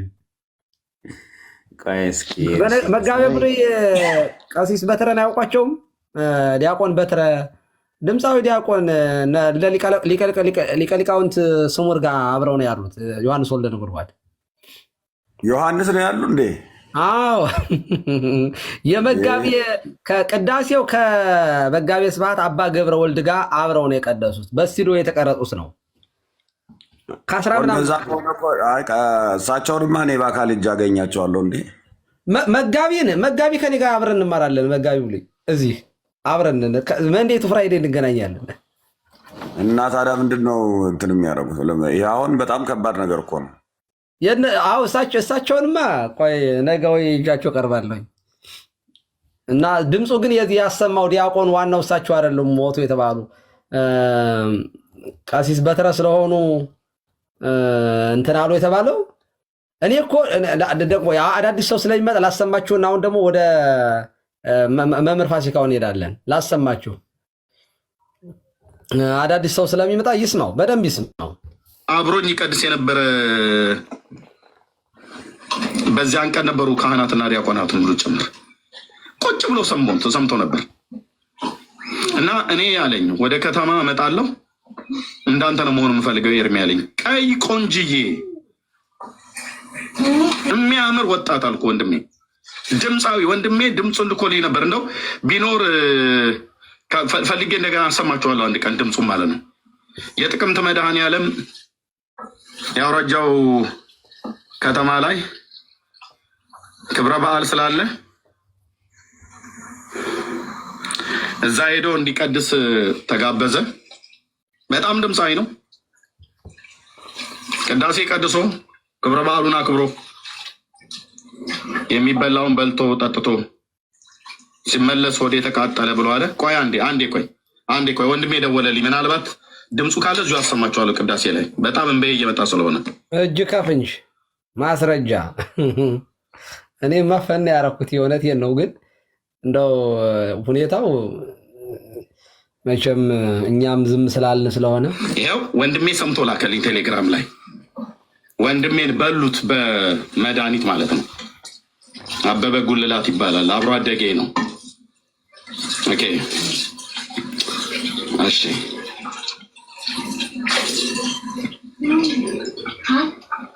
ደወለልኝ። እንዴት ውስጥ እንደተረበሸ ልነግራችሁ አልችልም። አብሬው የቀደስኩ ሰውዬው የሞተው ወንድም የደወለልኝ ሲል ራሱ መስሎኝ ነበር። በነገራችን ላይ እኔም ደወለልኝ። ሞተ ካለ በኋላ ደወለልኝ አለ። ከደወለ በኋላ ደግሞ በቮይስ አይደለም ያወራው፣ ራሱ ቮይስ ሜሴጅ ነው የላከለት። ቮይስ ኮል ሳይሆን ቮይስ ሜሴጅ ነው። ከሞተ እንዴት ደወለለት? አይ ቲንክ ይሄኛው ወንድም የሚለው ያኛውና ሌላኛው ወንድሙ ይመስለኛል። ደወለልኝ የሚለው እኮ ወንድሙ ሌላ ስሙት፣ ይሄ እሱ ድምፅ ነው። ስሙ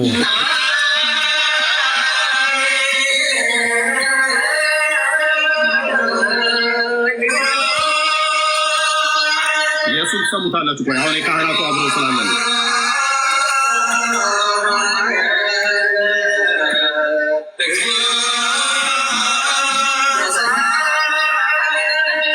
ይሄ እሱ ድምፅ ነው። ስሙ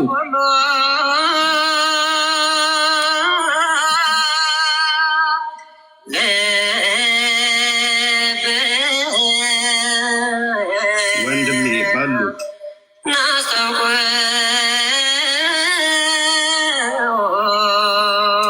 አበበ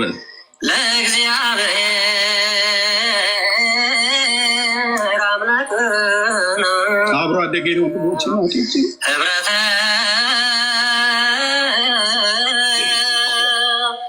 መንፈስ ቅዱስ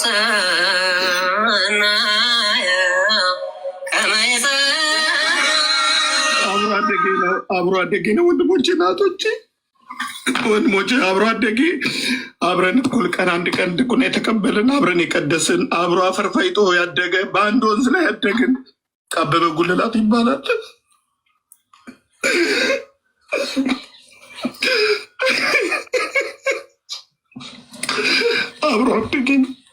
አብሮ አደጌ ነው።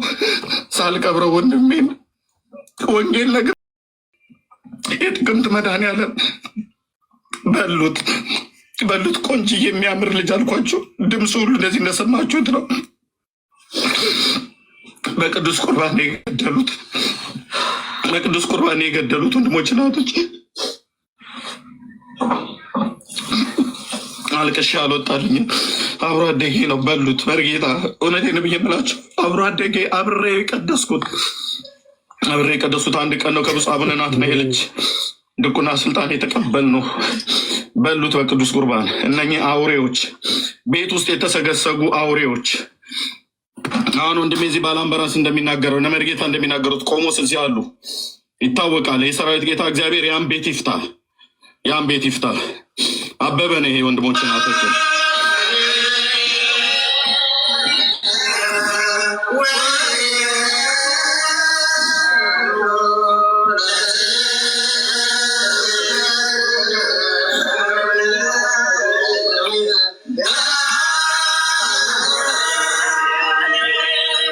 በክብርና በመስጋን በቃ እና በነገራችን ላይ መርጌታ የሚሉትን ይሄ ክብር ለኢየሱስ የሚሉት ሰውዬ መጋቤ ብሉይ በደንብ መጣራት አለበት። አሁንም ድረስ ቤተክርስቲያን ውስጥ ያለ ሰው እንደሆነ ነው እየተጠቆመ ያለው።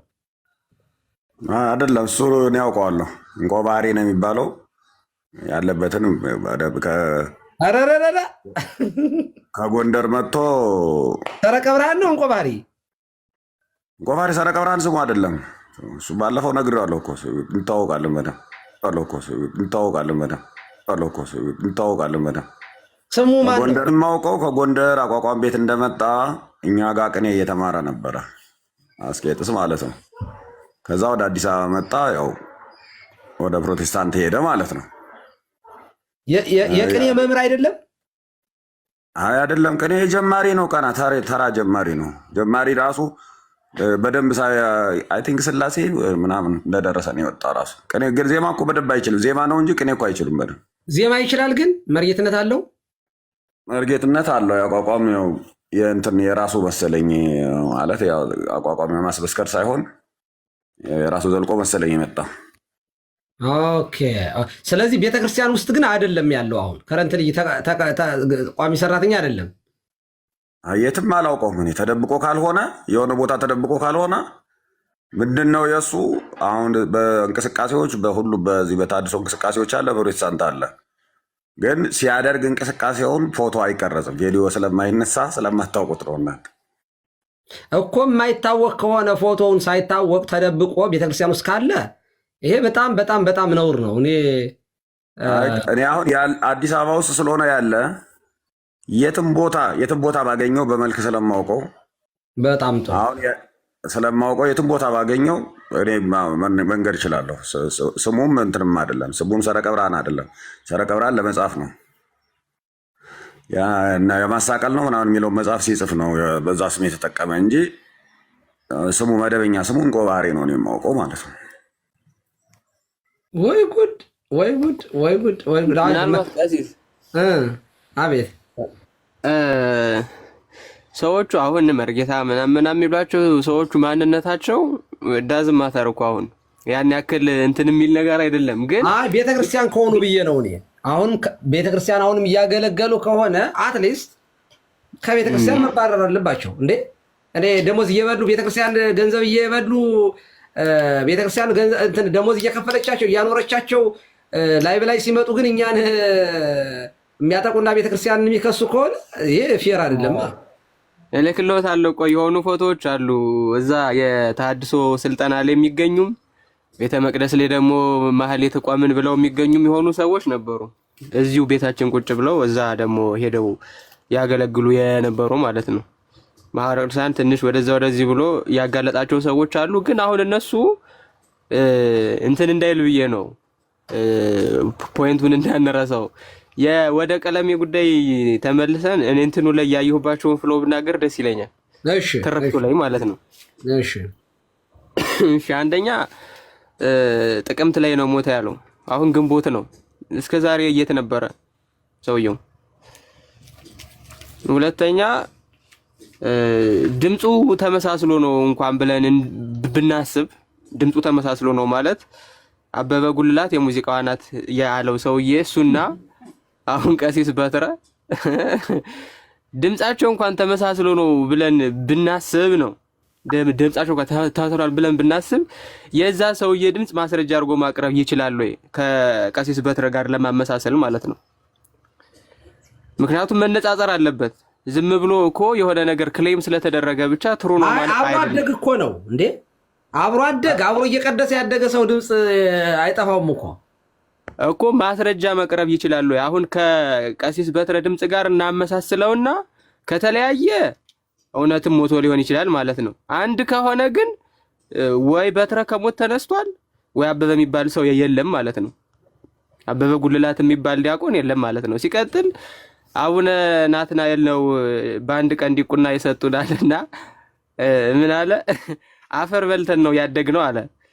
አፈር በልቶ ያደገ ሰው ጭንቅላቱ ቅንጭር እንደሚሆን ድሮም ይታወቃል። በነገራችን ላይ እህል በልቶ ቢያድግ እንዴት አይሆንም ነበር? አፈር በልተን አደግን አሁን ይባላል። ፈጭተን ሲባል ሰምቶ እኮ ነው። አፈር ፈጭተን አደግን ነው ይባለው እንጂ አፈር በልተን አደግን እና ሰውየው ትንሽ ወደዛ ወደዚህ ማለት ነገር አለ። አሁን ቀደሰ ካለ የት ቤተ መቅደስ የት ሀገረ ስብከት ወረዳው መታወቅ አለበት፣ አውራጃው መታወቅ አለበት። የዛን ቀን የጥቅምት መድኃኔዓለም እንግዲህ ትልቅ ክብረ በዓል ነው። ቅዳሴ እነማን እንደሚገቡ ይታወቃል። ቦታው ድረስ ሄዶ አበበ ጉልላት ነው የተጋበዘው። አበበ ጉልላት ተጋበዘ። የጥቅምት መድኃኔዓለም የሙዚቃዋ ናት እና ቀጣይ ደግሞ አሁን እንደዚህ ትርክቶቹን ብንዘረዝራቸው ብዙ ፍሎ አለበት፣ ብዙ ችግር አለበት። ግን እኔ ሲመስለኝ የሆነ ቀንም እንደዚሁ ላይቭ ከፍቶ የቦሌ መድኃኔዓለምን ማህሌት እያሳየ ነበርና ጸጥ ብሎ ይሰማና የሆነ ሰዓት ላይ ምናምን ይላል ማለት እንደ ተበሳጨ ምናምን ያስመስላል። እና ይሄ ሰውዬ ውስጡን በጣም ሰላም የነሳው ነገር አለ፣ እግዚአብሔር በሚያውቀው በጣም ውስጡን ሰላም የነሳው ነገር አለና ከዛ ለማረፍ የቤተክርስቲያንን ድምጽ መስማት ይፈልጋል። ያንን ደግሞ በግልጽ ማድረግ አይችልም፣ ምክንያቱም ተቃዋሚ ነዋ። ፈንድ አለ፣ ብዙ የሚቀርበት ነገር አለ። ስለዚህ እየሰማ ነፍሱን ያስደስታል፣ እየተሳደበ ደግሞ በስጋ ይጠቀማል ማለት ነው ሰውዬው። አዎ እኔ ልቅሶ ከዚያ የመጣ ነው። በትክክል ልቅሶ በቃ ናፍቆት በጣም በቃ ልቡ በናፍቆት ተሰቅዞበታል። እና ይሄ ሰውዬ በዚሁ ከቀጠለ ወደ ቅዱስ ቤተክርስቲያን የሚመለስ ይመስለኛል። እኔ እግዚአብሔር በሚያውቀው በዚሁ ናፍቆቱ የሚቀጥልበት ከሆነ ወደ ቅዱስ ቤተክርስቲያን ይመለሳል፣ ወደ እናት እቅፉ ይመለሳል። ካልሆነ ግን እኔ የምጠላውን ነገር ለመስማት ለምንድን ነው የምጓጓው? በጣም ምጠላ ከሆነ አሁን እኔ መንዙማ ወይም የፕሮቴስታንት ጭፈራ ምጠላ ከሆነ ትዝም አይለኝም። አይደለም ከፍቼ ላይቭ ላይ ልሰማው ቀርቶ ማለት ነው። የኛ ልጆች በኦርቶዶክስ ሳይድ ያሉት ማለት ነው ላይቭ ከፍተው የፕሮቴስታንት መዝሙር ከፍተው እየሰሙ አያቸዋቸው ምናምን እያሉ አይመሳሰጡም። በቃ የሰውዬ ክሊርሊ የናፈቀው ነገር አለ። መቅደሱ፣ እጣኑ፣ መስቀሉ፣ ቅዳሴው በጣም ናፍቆታል ብዬ ነው የማስበው እኔ። ሲቀጥል እንደው ቅዱስ ቁርባን አዎ ይገላል እኮ አታውቁም? ቅዱስ ቁርባን ዘላለማዊ ሞት ነው የሚሰጠው። ሳይገባው ለተቀበለ ንጹህ ሳይሆን ለቀረበ ንስሐ ሳይገባ በማየ ንስሐ ሳይጠመቅ ሳይታጠብ ለገባ ሰው አዎ ቅዱስ ቁርባን እሳት ነው ይበላል። በቃ ቅዱስ ቁርባን እሳት ነው። ይሄ ሰውዬ አሁን እንትን ያለው ክሌም የሚደረግበት በልቦናው ልዩ ሐሳብ፣ ዝሙት፣ ጥርጥር ያለበት ቢኖር አይቅረብ በቃ ተብሏል። አይቅረብ አይደለም መቅረብ እንኳን አይገባውም። ይሄ ሰውዬ ሳይገባው ቀርቦ ከሆነ ቅዱስ ቁርባን መለኮታዊ እሳት ነው፣ የዘላለም ፍርድ የሚሰጥ እሳት ነው። ስለዚህ አዎ ይሄ ሰውዬ በሰማይ በምድር ይሞታል። በምድር በስጋ ይሞታል፣ በሰማይ ደግሞ ነፍሱን አጋንንት ተቀብለው እያዳፉ እየገፉ እያንጠራፈፉ ይወስዷታል ወደ እመቀመቃት ወደ ሲወል ጥግ ማለት ነው ይዘው። ስለዚህ እንደው ጉዳዩ ሰውየውን መንፈስ ቅዱስ አፉን ጠፍቶ ማነው ፊቱን ጠፍቶ አፉን ከፍቶ አናገረው ብንልም እንችላለን፣ በእውነት እንችላለን። ሳይገባው ለተቀበለ ቅዱስ ቁርባን አሁንም በአማን እሳት ብለን ነው የምናምነው እኛ። ነአምን ብለን የምንገልጸው ሃይማኖታችን ይሄ ነው። አንድ ማስረጃ እየሰጠን ስለሆነ ማለት ነው ሰውየው። ከዚህ በተረፈ ግን አሁን እነዚህ ክሌሞቹን እንዴት እናያቸው ምናምን በጣም መኬድ ያለበት ጉዳይ ይመስለኛል። ሰውየው የሚኖርበት ሀገር ተጣርቶ በጣም ብዙ እንትኖች አሉ፣ መከሰስ የሚገባቸው ቶፒኮች አሉ። በዚህ ብቻ አይደለም፣ በቅዱስ ቁርባን ብቻ አይደለም። በጥንቆላ ይከሳል። ጥንቆላ ግን እሱ ራሱ ነው ሲያወራ የሚውለው ሰምታችሁት ከሆነ ቀጥሎ ይላል እዚሁ ላይ። በነገራችን ላይ ስለ ጥንቁልናው እዚሁ ላይ ይሄው መርጌታ ነኝ የሚለው በሽምብራ በምን ተደርጎ ይሰጣል፣ ከሙት ሁሉ ይነሳል እያለ ነበረ። ከሙት ሁሉ ማስነሳት ይቻላል ይላል። አሁን እነሱ ከሙት ማስነሳት ቢችሉ 100 ሺህ ብር አይነግዱም? በጥራቃ ሁሉ አይደለም ከሙት ማስነሳት ጉንፋን አያድንም ሰውየው። አዛኝቱን ጉንፋን ማለት ነው። ጉንፋን ማዳን አይችልም። የፈውስ ፕሮግራም እያለ ያልታመመ ሰው እያስገባ ታዲያ ለምን ተፈወስኩ ይላል። የሆነ ጊዜ በኢቢኤስ ቲቪ ነበረ የሚቀርብ ፕሮግራም እና ይቺ ልጅ ይላል ፓስተሩ ነው ከተወለደች ጀምሮ መናገርና መስማት አትችልም ይላል። እሺ ከዛ ወደ ሴትዮዋ ዞር ይልና መስማትና መናገር አትችልም አይደለ ብሎ ሲጠይቃት ራሷን ትነቀንቃለች። ኢማጂን መስማት አትችልም፣ ነገር ግን ለምትጠየቀው ጥያቄ መልስ ትሰጣለች። መስማት እኮ ግን አትችልም። ከዛ እቺ ልጅ ምን ሊፈውሳት ነው ስንል ዛሬ የአፍንጫ ቀን ስለሆነ ማሽተት አትችልም ነበረ። ማሽተት ትችላለች። እመቤቴ ማሽተት አትችልም ነበር። በአሁን እስኪ ከዛ የሆነ ሽቶ ነገር ነፋፋባትና በቃ ተፈወሰች ተባለ ማለት ነው። አይደለም ከሙት የሚያስነሳ እንትን ኖሯቸው እቺንን እንኳን ቢያረጉ እናቴ መኖሪያም አናገኝም ነበር። እና ሰዎቹ ትንሽ ሲያለቅስ ነው በጣም ነው በቃ ትንግርት ነው የሆነብኝ። እመቤቴ ሰው በዚህ ደረጃ ብርም ከፈለገ በቃ ብር ፈልጋለሁ አዋጡልኝ ማለት እኮ ይቻላል። በእርግጠኝነት ብር ፈልጎ ስለሆነ ማለት ነው። ከዛ ውጪ ግን እንደዚህ ህጋዊ ባልሆነ መልኩ ብር መሰብሰብ ራሱ እኔ እንዴት መታየት እንዳለበት እኔ አላውቅም። ማርያም ኤርሚያስ ግን በዚህ አካሄዱ ከቀጠለ ወደ ቤተክርስቲያን ይመለሳል በእውነት። አይ በነገራችን ላይ ትንሽ ነገር ነው ያሳየኋችሁ። የሆነ ነገር ቆይ ደግሞ ትንሽ ጨመር ላድርግበትና ቀጣይ ደግሞ አስተያየቱበትማ ሌላም አለ። ሌላም ነው ብለን እናለቅሳለን። በጣም ሁላችንም እናለቅሳለን። ያደረገም ቢሆን እሱ እንዳይጠረጠር አብሮ ያለቅሳል። አብሮንም ያለቅሰው እሱም ምን ያድርግ? ይጠረጠራል፣ ይደግማል። አዋቂ ነው እሱም። ሆሳዕና አለው ከተባለ ሆሳዕና ነው የሚባለው። ሆሳዕና ነው የሚባለው። ስሙ ራሱ ሆሳዕና። አዋገሌ ሆሳዕና ያውቃሉ እና እሱ ጋር መከታተል ነው። እና ለመፈተኛ ተብለውም እንደዚህ ይደረጋል። ግን ደግሞ በስጋ ወደሙ ከታች ወንድም ባላምባራስም እንዳለው በስጋ ወደሙ ስንቶቹ ያበዷሉ። በስጋ ወደሙ ድምፃቸው የሚወሰድባቸው ደግሞ አለ። ድምፅ መውሰጃ ደግሞ አለ። ድምፅን ሙሉ አድርጎ ይወስዳል።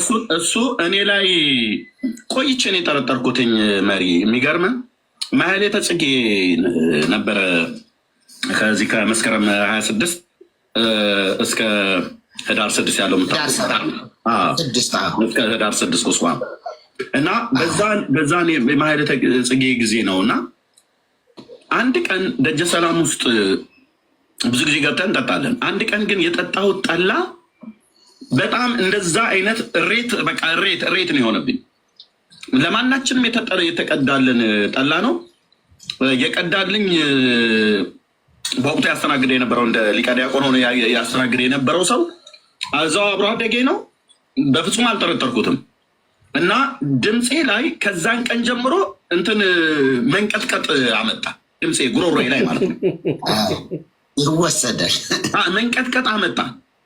እኔን ያስተማረኝ እኔን በመጀመሪያ አትብ ገጼ ብሎ ያስተማረኝ የመንዝ አገር ተወላጅ መርጌታ ብርሃን የሚባል ሰው ነው። እና ከሱ ጋር ግንኙነት ኖሮት አስማተኛ ነው ሲባል አውቃለሁ። ብዙ ጊዜ ይጠነቁላል። ግን እሱ ጋር የተማርኩትኝ ድቁና እሱ ጋር የተማርኩት እዛው በነበርንበት ቀበሌ ውስጥ ነው። እኔና ያጎቴ ልጅ አንድ ሌላ ቄስ ልጅ እና 4 ነን 5 ነን እሱ ጋር የተማርነው። ሌሎቹ አንድ የቡልጋ ሀገር ተወላጅ የሆኑ መምሬ ማነው አባ ገብሬ የሚባሉ እሳቸው ጋር ብዙዎቹ የተማሩት። እና ያን ቀን ግን ለእናቴና ለአባቴ ወንድሜ ይዞ እየሰማ ነው ማናቸውንም ነገር ያለቅ። የዛን ቀን የጠጣሁት ማህሌተ ጽጌ ቆመን በተለይ አንደኛዋን ቀን የጠጣሁት ጠላ ተቀርቶልኝ የጠጣሁት ጠላ እንደዛ አይነት ግራዋ የሚባል ነገር ታውቁ ከሆነ የግራዋ ሆሳና ሰሞን ነው ብሎ አሁን ማህሌተ ጽጌ ቆመን ስንወጣለስ በቃ በነገራችን ላይ ድምፃዊ ነኝ ብሏል እና ያው ተወስኖብኛል እያለ ነው። ተወስኖብኛል እንስማው። ከዛን ቀን ጀምሮ ድምፄ ላይ እንትን አለብኝ። ምንድን ነው መንቀጥቀጥ ምናምን ነገር ማለት ነው። ልክ ጌታን ስቀበል ነው ነፃ የሆንኩት። ውይ እና ጠንበለልና ጥንጅት ይሰራሉ ማለት ነው። አዎ የጠንበለልና ጥንጅት የምትባላለች እሾህ ያላት ነጭ ቅጠል ያላት ጠንበለል እና ጠንበለልና ጥንጅት እነሱ ቅጠላቸውን እንትን አድርገው ከዛ 7 ጊዜ ደግሞ እዛ ሲያስቀምጥበት ይወሰዳል። ድምፁ ሙሉ በሙሉ ነው የሚወሰድ። በቃ ከዛ በኋላ ፈልጎ አያገኘውም። ውስጡ እንትን ይላል። ጥማቱ አለው ምን አለው፣ ግን በቃ የጅብ ጩኸት እስኪመስል ድረስ ፈልጎ አያገኘው። የእሱ በነገራችን ላይ ተወስዶበት ይመስላችኋል? የሰውየው ራሱ ወይዘሮ ጠንበለልማ ተወስዶበታል። የሰውዬ ተወስዶበታል። በቃ አረጋገጥ ነው። እስኪ መምህር ፋሲካ ይቀጥሉ። መምህር ፋሲካ የሰውየው ተወስዷል። አይ ቲንክ ገነት የፍቶኝ ባርኩኝ ለማርያም ያስቀምጣቸው። ብዙ ስለተባለ አላበዛም። የታዩኝ ነገሮች ብቻ ልናገር። የመጀመሪያው አሁን የተባለውን ቅዳሴ እኔ ቸክ ለማድረግ ሞክሬ ነበር። ይታወቃል የመስቀል ዞናል መድኃኔዓለም ገዳም የቅዳሴ መምህር የነበሩ ቀሲስ ዲበኩሉ ሲገልጹት የነበረው የማነ ብርሃን ዲያቆን የማነ ብርሃን ዩቲዩብ ፔጅ ላይ እዚያ ላይ አለ። እሱን ስክሪንሻት ሁሉ አድርጌ ይዟል። ላይ ቅድም እኮ ሳሳየው ነበር። እዚሁ ላይ ሳሳየው ነበረ። በቃ እሱን በደንብ ያዙት ኦርቶዶክሳውያን። ሌላው ጥቅምት መድኃኔዓለም ነው አለ። የሚገርመው ያን ቅዳሴ ሰማሁት። መድኃኔዓለም እንግዲህ ቅዳሴ ዮሐንስ አፈወርቅ ነው የሚቀደሰው። እዛ ቅዳሴ ላይ ገብታችሁ ስሙት። እንደው አንድ ማመሳከሪያ እንዲሆናችሁ ማለት ነው። ሁለተኛ እንግዲህ ከገጠር ምናምን ሰውየው ገጠር እንደሚኖር ነግሮናል።